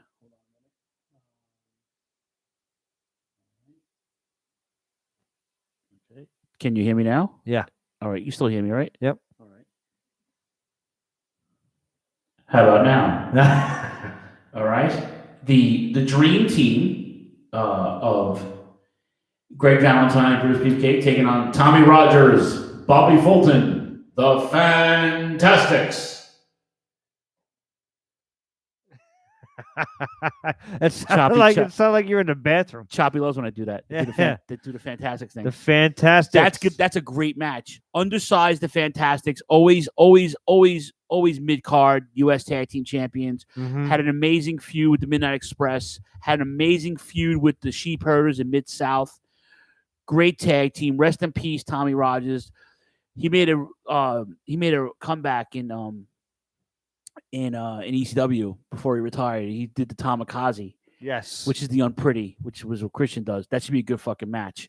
Your next match, this is going to be... Now, I don't know if you guys know who the Holy Army is, but it's Kawada and Teu. Once again, I'm glad that you put it on there because that would have been another one. But an amazing team in his own right. Yeah, it's the Holy Army of Kawada and Teu versus Bad Company, Pat Tanaka and Paul Diamond, managed by Diamond Dallas Page. Good God. Bad Company, you younger kids know them as the Orient Express. I was just going to say the the Orient version Express. of the Orient Express. What's up, Tomas? How are you, buddy? Now we go to night 2 of the first round. The Sheep Herders. Not the fucking Bushwhackers, by the way. Yeah, the sheep herders. Yeah, Luke and Butch, the Sheep Herders, the angry New Zealanders, taking on the Fabulous Freebirds. How about that, huh? Mm-hmm. How about that? The original Moondogs, Spotty and Rex, former WWF Tag Team Champions, by the way, but managed by the Guiding Light, Captain Louis Albano. Yep. Taking on the Texas Outlaws, which is Dirty Dick Murdoch and the American Dream, Dusty Rhodes, if you will. This one, Jay? This one's going to be a barn burner. Oh, my God. I could see a lot of violence. I could see Dick Murdoch taking Spot's bone that he came in, that he chews on, and just choking him with it. These dudes had a fucking mule in their hotel room. The stories about them are just unbelievable. Your next match might be a squash match if the Rougeos don't play it right. Yeah, this is like I said, this is just just seeding. This is the only thing you get to chalk it up to. The Rougeau brothers, Jacques and Raymond, taking on the Natural Disasters. Because you know what, man, the Rougeos in the 80s were the quintessential, foreign team where they didn't know they were bad guys. They didn't know they were heels. So I can't see this faring off well for them, to tell you the truth. I really don't, because the Natural Disasters are that's a lot of beef in the ring. Now, guys, in 10 minutes, you can go into the Turnbuckle Throwbacks show page and vote for your favorite East team, East region team. And just another disclaimer: these were randomly picked. I picked the teams were picked randomly, and the teams were also processed randomly for the brackets. I did not. The only ones that were picked manually with the Legion of Doom and the Dudleys. That was it. Your next match would be a barn burner in itself. The Rockers, Marty Jannetty and Shawn Michaels, taking on Tama Tonga and Tangaloa, the current IWGP Heavyweight Tag Team Champions, the Gorillas of Destiny. How about that? Yeah, a barn burner, yes, but I don't know. In my head, it's one-sided, and it's leaning towards God. God, huh? I think it's. I think they're too powerful. I think the power would outmatch the speed. This is your quintessential. Here it is, right here. Basketball is the theme of the night. This is your quintessential. Who would win? Lakers Celtics. Offense against defense. Yeah, okay. This is that type of thing. Yeah, gotcha. This match popped me. The Good Brothers, Carl Anderson and Doc Gallows. Ironically, they get picked after their buddies. Yeah, that's the computer again, not me. Taking on the Blonde Bombers, which is Pat Patterson and the crippler Ray Stevens. Holy shit! I don't see the Good Brothers faring. Yeah, I don't. It depends on what region of the country they're in. You know what? Well, this is Chicago. Oh, we're in Chicago. That's right. It's a neutral ground. If you didn't know Roy Shire's territory in the NWA San Francisco, they were the tag team champions there. But Patterson and Briscoe, Patterson and I'm thinking of the Stooges. Patterson and Stevens were probably one of the nastiest teams on the planet. Absolutely. They tortured guys. Like they would wrestle guys, but if they didn't feel like wrestling, they would just beat the shit out of you for real. And I don't know if Carl Anderson and Doc Gallows can hang. And they play tough guys on TV, but I don't know if they're really tough. Patterson was a tough dude.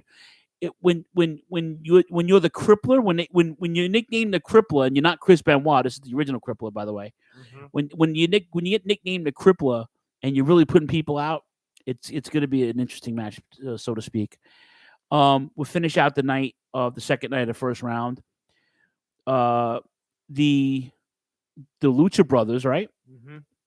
Taking on Misawa and Kobashi. Now this is interesting. Yeah, this is interesting. I'm going to go out on a limb. Okay. So there's a lot of teams that jumped up in my head when we said it. Lucha Brothers were one of them. They are my dark horse for the tournament. Yep. They are my Cinderella team. Wow. Okay. Because I think these guys, along with when they pop up later, I'm going to say this other team as well, which coincidentally they're in the same brackets. So we got to see how it fares off. But I love the Lucha Brothers in this match. This one popped me a little bit. The New Day taking on the Steiner Brothers. My question is, if the New Day shows up and they see their name on the board with the Steiner Brothers, do they start crying and leave the building? No, Xavier Woods is smart and stays out of this. And lets Kofi and Big E take the beating from Scotty and Rick. Could you imagine just Scott Steiner and Big E in the ring staring at each other? And not for nothing, Scott wasn't as big as he was big, but yeah. But him and Big E, they would throw down. Oh, yeah. Yeah, they would definitely throw down. And to finish off night 2 in the first round, FTR draws against Doom. Of course, yeah. And FTR is the other team. To me, is just I think they're gonna run pillar to post on this bracket. So that was the Rosemont Horizon region, and whoever wins that gets to move on to Atlanta, Georgia in the Omni. And they go, that's the Bad Street region. By the way, the regions were also picked randomly. I named them, but they were picked randomly. And the reason why I say that is because the Western region is in Philly. Yep. The ECW Arena, which is the Dudley's region.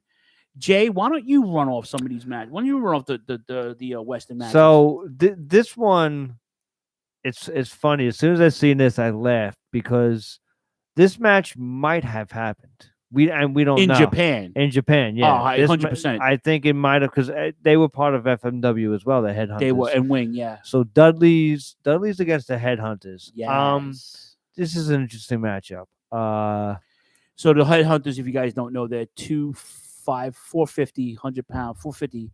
They're brothers. They're brothers. They're big. They look like Abdul the Butcher's kids. Yeah. But they they would do moonsaults, and I got a match with them. I think I showed this to Jay. I might have showed this to you. I have to put it on a thumb drive for you. They fought each other a bunch of times in Japan. Oh yeah. They would just randomly turn on each other and fight during the night. They had a shards of glass match where there was these big pillars of glass, like windows and outside, and they would break. They took the glasses, they just dug grooves in their heads. So awesome. But what was your next match, brother? So this next one's another one that jumped out to me. Oh, this might be Harlem Heat against the Minnesota Wrecking Crew. Ole and Gene Anderson. Yeah. Because that's the kicker right there. Because I instantly wanted to go with Ole and On. Well, they were the second. They were the second coming. Of Yes. that. Yes, but correct. I knew what you would. Didn't even have to ask you. I knew what you meant. And this one was interesting because this to me would be a nice brawl. And so we got we'll see how it goes. I have my pick already. The next match is it's pretty This interesting. is another match too. that would happen in Japan if this was 1998. Yeah, could you imagine Young Bucks against Can-Am Express? Can-Am Express being Doug Furness and Phil LaFon or yep. Dan Crawford. Yeah. A amazingly underrated tag team. Doug Furness at one point was legitimately the strongest man in the world. Yep. Dan Crawford, Canadian guy. These guys ran roughshod in Japan. They were All Japan Tag Team Champions for a little while, and one of the best gaijins ever in Japan as a team. But they had a couple of runs in WWE, WWF, and ECW. But very, very, very underrated team. Yeah, especially like I said. Yeah, this is going to be based on both. I actually have a DVD of them, the best of the Can-Am Express in Japan. Just classic shit. Mm-hmm. Classic shit. Check it out. And so the next match is Rotunda. Rotunda is not looking out with his draws. With his draws, no. Money He's Inc., not. who is, I would say a little underrated as a team. I love them together, but against Ivan and Nikita Koloff, this is, I'm gonna push up on it a little bit. I think as a team, as obviously DiBiase and Rotunda are more well-rounded. DiBiase's a phenomenal worker. Yep. Rotundo in his own right, Varsity Club, World Tag Team Champions 3 times, 3 different teams, Varsity Club, Money Inc. and US Express, right? But I mean, Nikita Koloff, not the greatest wrestler in the world. Yeah, he's a brawler though. He acted. He had the look. They pushed him to the moon. He was such a good talent. His accent was terrible. He's from Minnesota, but lived the gimmick. And how do you not go with Uncle Ivan, who actually beat Bruno Sammartino and for the title in '71? So it's like he has and who's a good worker in his own right.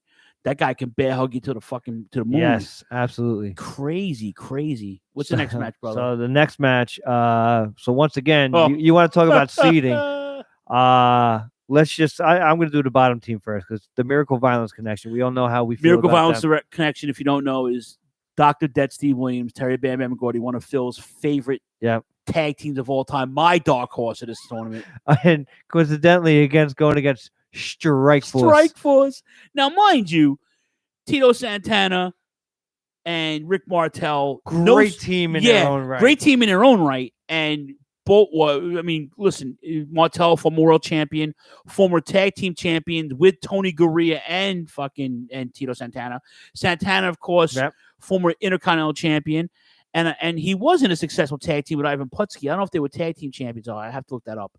But like Jay said, both great wrestlers in their own right. But now you're running up against just a machine of death and violence. Dr. Death is a world class former world champion. Tag team champion as well in the States twice. Yep. With the Varsity Club and of course Terry Gordy. They won the NWA and the fucking WCW tag team titles in like 2 weeks. They were here for 2 weeks and they won every title. Yeah. They were like 8-time tag champions in Japan, I think. And and they would they would destroy people. You have to watch it. They would the stuff they would do to Baba. And the rest of those guys was ridiculous. Yep. They gave people beatings, and they had pretty good solo careers too. Matter of fact, Terry Gordy, I believe, was Triple Crown champion. I have to look. I believe he was Triple Crown champion. Yeah, I don't know. I'd have to. I have the history of the title in the DVD over there. That's gonna be up. That's gonna be our. The only good thing about this match is that it is completely entangled with the next match. Yeah. So the winner of this match is gonna have to. It has their hands full regardless, right, Jay? Yeah, they have their hands full, but there's once again Rotunda just not faring off well. Varsity Club against Terry Funk and Dory Funk Jr. Now, Rotunda doesn't have to be in the Varsity Club. You can put You Spivey, can put Sullivan, Spivey, Rich all right. Steiner. So you can give him a break. We can switch it up a little bit. Well, yeah, so maybe we'll do Rick Steiner. And But that Sullivan. version of Rotundo is way better than Money Inc.'s version of Rotundo. Oh yes, yes. And U.S. Express's Rotundo. I still don't think it's any match for Terry Funk and Dory Funk because mainly I want to see Miracle Violence Connection against Terry Against Funk. the Funk Bro. That Against probably the Funk happened Bro- in Japan, actually. That it probably That did probably happen. happened in Japan. We got to look that up. But Yeah. that's where I'm leaning with that. The Funk Brothers, self-explanatory, both former world champions, and they just like to beat people up. Yeah, this is the next one is interesting just because of the matchup. The Hollywood Blondes, very underrated team. Brian Pillman, son and Steve Austin. Yes. Against the Powers of Pain. I think that's an interesting matchup. Yeah, well, the Powers of Pain weren't really Road Warrior knockoffs, obviously. Yeah. But in the same breath, though, powerful. You could hardly get them off their feet. They didn't want to do. They didn't last very long anyway.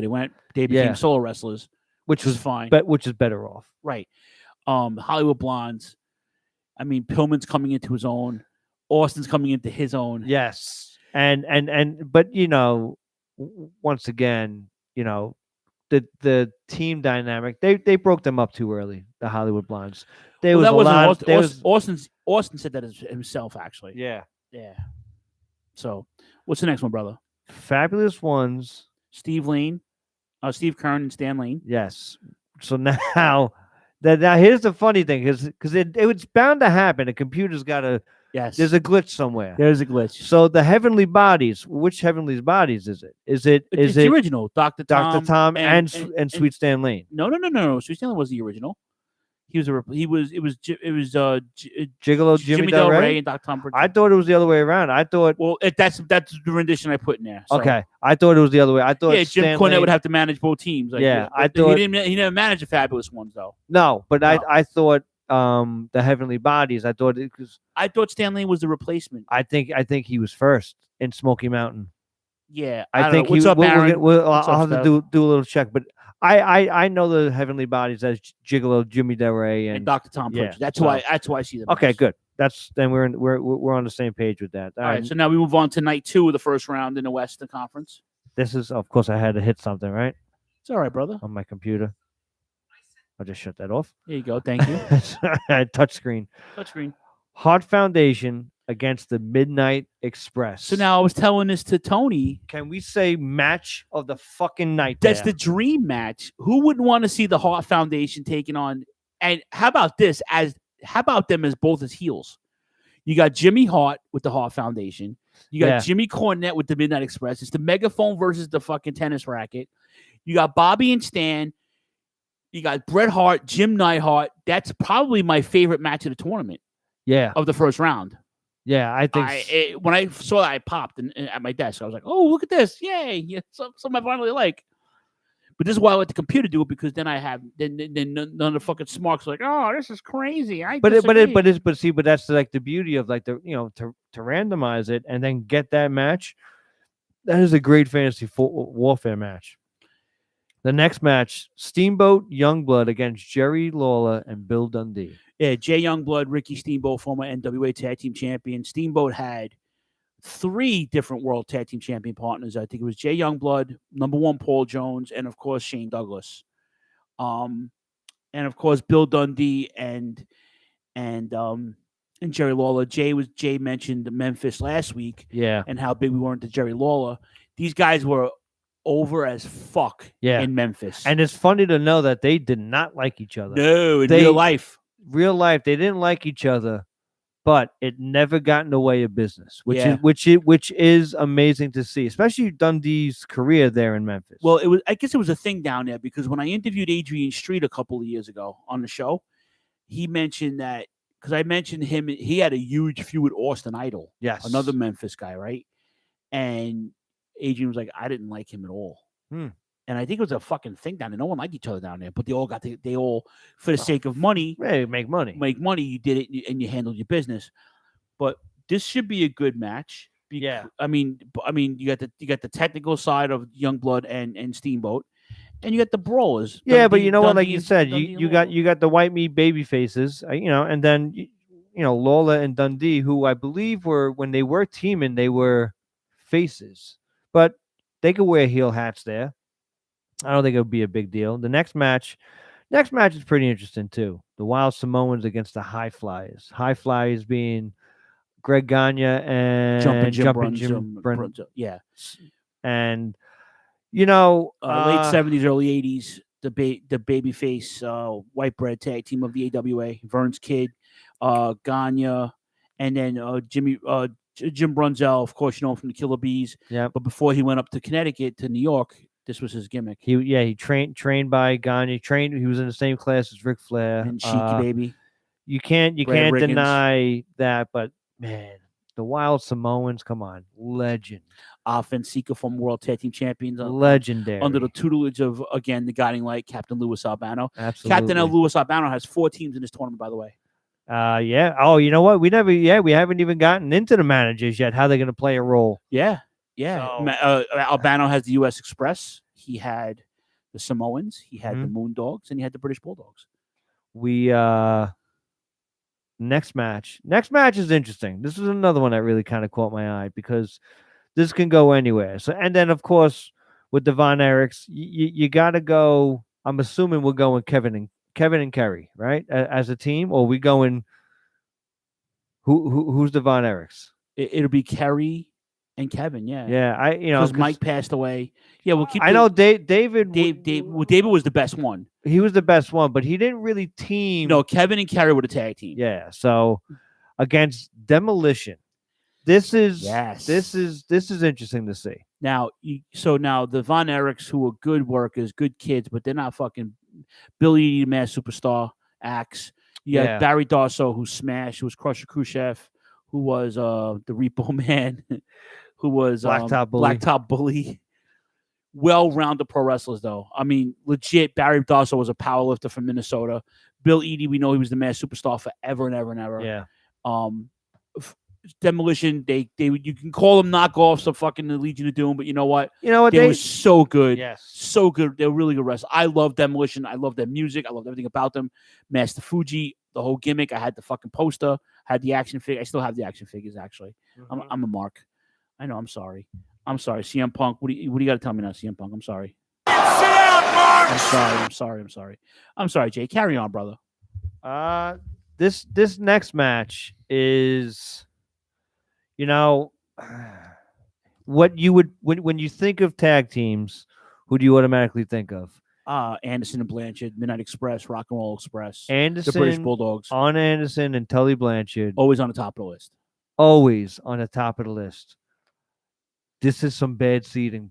Computer kind of screwed over the brain busters here. Do computers put actually both Briscoes in the same fucking bracket? Yeah, which now, selfishly, I want to see a Briscoe against Briscoe, but you might. Yeah. You might, because all right, so now Anderson and Blanchard against the Briscoes, Jay and Mark Briscoe. Probably my favorite tag team in the last decade. But God, how do you go against the On Anderson, Tully Blanchard? I don't think you can. Who arguably wrote the textbook on tag team wrestling. 100%. At least wrote the forward, and so that's going to be a difficult one. To me, the next one is funny because you have Jack and Jerry Briscoe against RVD and Sabu. That's an interesting pairing. Yeah, if you look at it, from our perspective, we didn't see those Briscoe guys No. in their heyday at all. Both from what I know, both amazing athletes. Jack was a former world champion, and Jerry was one of the best tag. They were one of the best tag teams ever. Yeah. But they were wrestlers. Now, none of the guys that they're fighting right now are really wrestlers. All right. Yeah, that's the difference. Sabu's not going to match fucking spinning toe holds with you at all. But he can if he had to. But if you get them in a half-hour headlock, but the thing is too, they're reckless. If they're smart, they'll avoid the outside and finally setting tables up somewhere, right? You're thinking, right? Yeah. And especially they're in Philadelphia. So it's like, the crowd's out for blood. They were out for blood, and Philadelphia would not like the old Briscoes at all. They'd probably get booed out of the building. Yeah. They would get the respect, like, you still got it after like 5 minutes, and then Sabu gives Jerry Briscoe the fucking Arabian face smasher. Yep. And then they follow, and then Raw VD followed up with a Van Terminator to Jack Briscoe, and then they fucking put him to table and they kill him. So Fonzie on the outside whistling. That could be an interesting one. But it's you can't deny RVD and Sabu. They were an interesting team, like chemistry wise, charisma wise. Like I love the whole dynamic of it. So that would be an interesting one. Voting is up right now on the Turnbuckle Throwbacks main page. And for the East bracket, the West bracket comes out tomorrow morning. No, there's no Techno Team 2000. Sorry, Matt. I hate to break it to you. Oh, poor Eric Watts. They didn't even make the 120 team. Fucking, I didn't put Eric Watts ain't going nowhere near any of my tournaments. Carry on, Jay. This next one is like I said, I feel bad. I feel bad for the Hardy Boys. Yeah, I feel bad for the Hardy Boys too, and I don't even like them that much. Because they're fighting Stan Hansen and Terry Gordy. It's like any rendition of Terry Gordy. Now you have Stan Hansen, who's legitimately blind, by the way. Yeah. So can you just see Stan Hansen swinging a cowbell, hitting Matt Hardy with I can see Matt trying to go for the twist of fate, and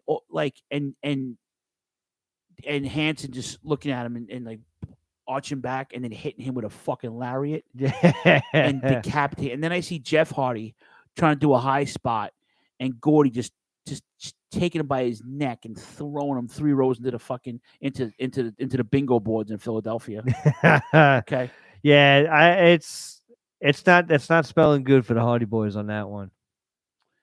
Yeah, Techno Team, well done. And the American Males are in the fuck this tag team region. No, none of those teams made it to my brackets. I'm sorry. All right, and we have one more match for the night 2, round 1 in the West. This one's peculiar.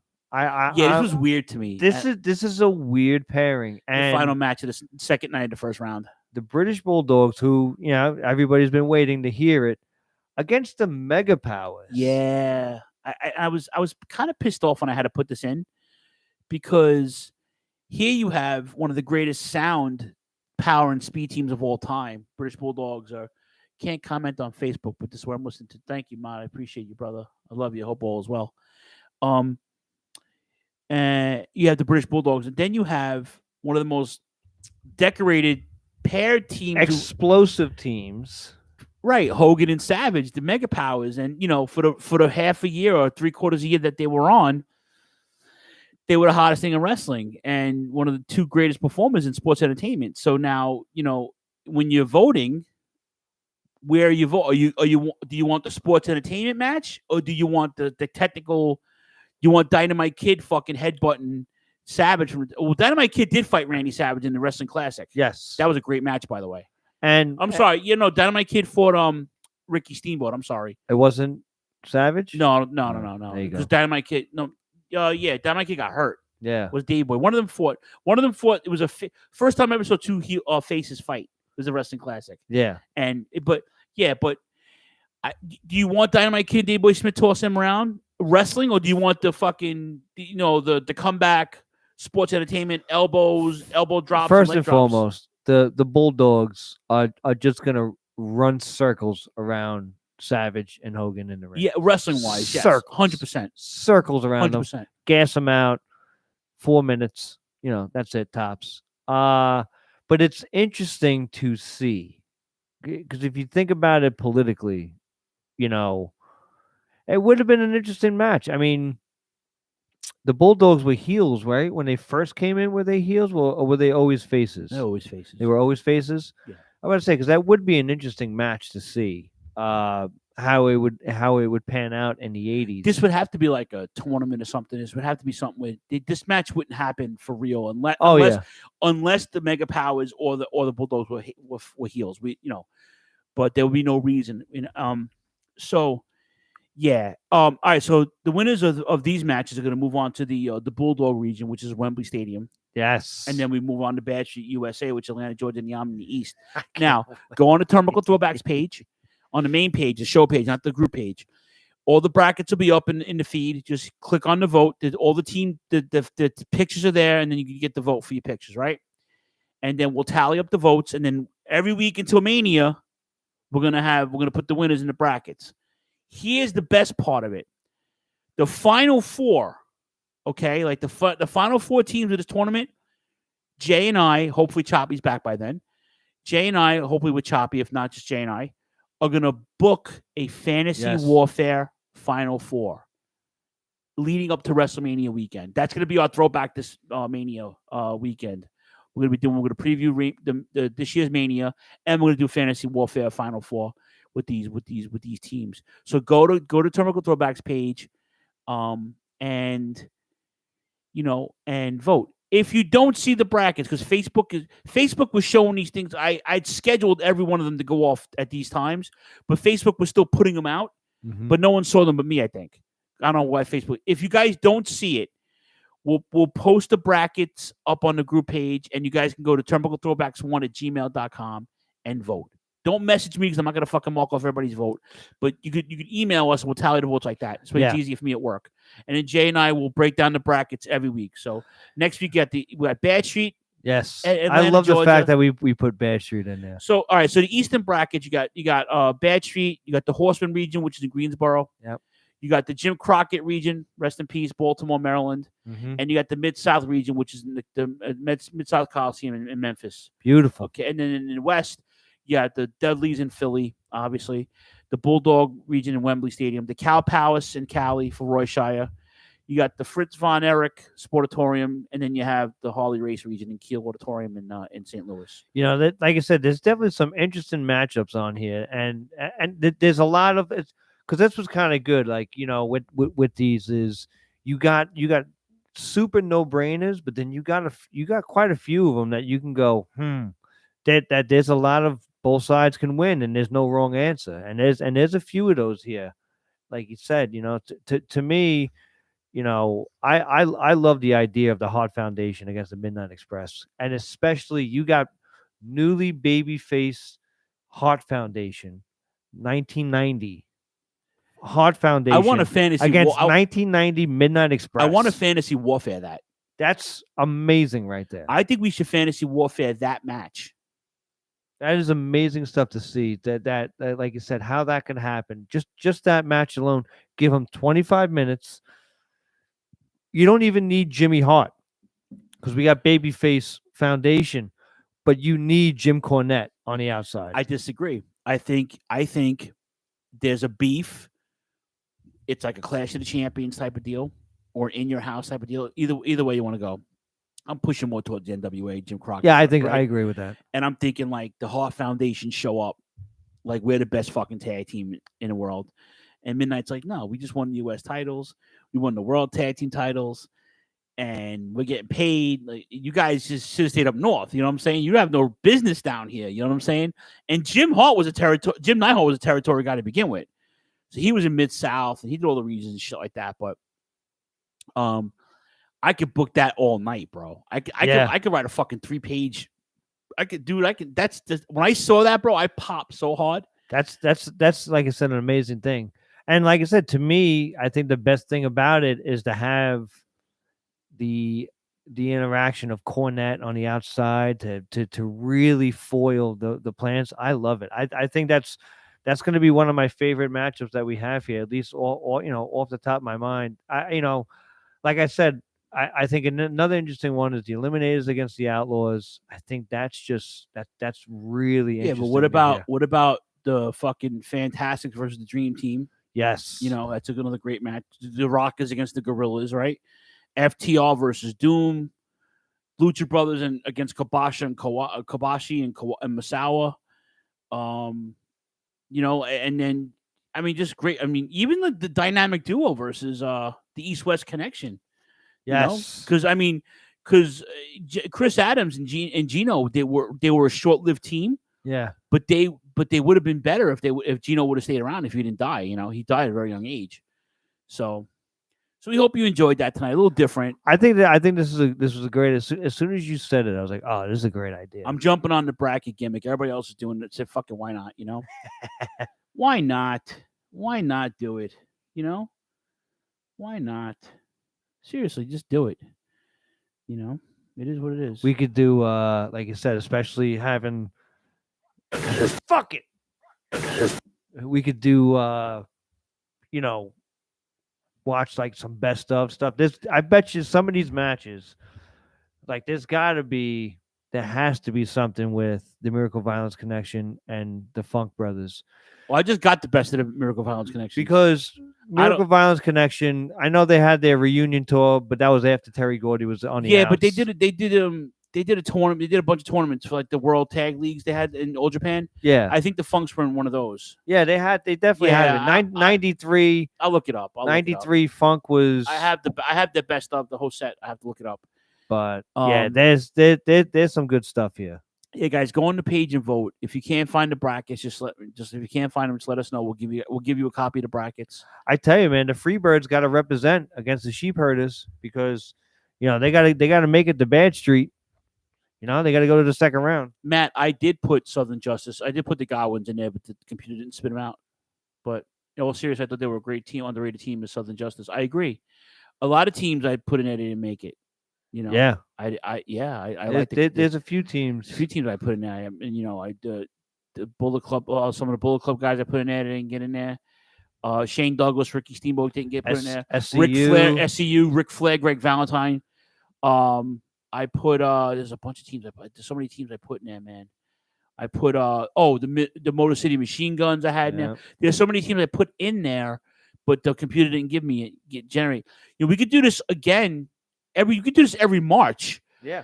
You know, as part of the show, and then like teams that didn't make it or teams that lost. That's what we should do. Every team that lost, we'll just put them back in the tournament, and then we'll just keep adding teams, and then we'll have like a fucking every year. We'll just keep booking these gimmicks. You know what I'm saying? I think it's a good idea. You know. But yeah, go vote, and if you can't find the brackets because YouTube's being a bitch, I'm sorry, Facebook's being a bitch. Please, by all means, give us a shout, and if you want to vote, we'll tally it up. Yeah. We should do it with Stables. Oh my God, that'd be so dope. That'll be the next bracket, maybe Stables. Ooh, Stables. Faction, would be really Stables, good. and Faction. You think we can get 64? 64 seems like a high number for Faction. We'll try. Listen, we're the Turnbuckle Throwbacks. You know what I'm saying? This is what we do, Jay. We're Nostalgia Incorporated. That's right. Nostalgia personified. How about that?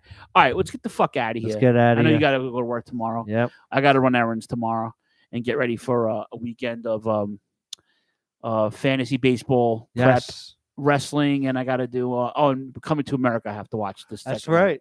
The second one's coming out. So yeah, if you're not doing anything Sunday, please come by. Watch the pay-per-view. I'm gonna pop some corn. All right. Pop that corn. We'll have some cola. Maybe I'll make some hot cocoa for you. Oh, hot cocoa. There we go. Let's get out of here. All right, guys. Really, thank you for hanging out with us tonight. Richie, happy birthday, by the way, brother. I love you. We'll shout you out tomorrow as well. Remember to vote. Please vote, and if you can't find it, please let us know. And you know all the social media handles, Patreon, Per S&T's. Per S&T's running a sale right now, 20% off. Go buy a shirt. Be a mark. Buy a shirt. I don't know what else. That's it. Choppy, you still a punk. We miss you. Yeah, miss you, Choppy. And have a great rest of your weekend. Anything else, Jay? That'd be it, brother. All right. Say goodnight, Gracie. Good night, Gracie.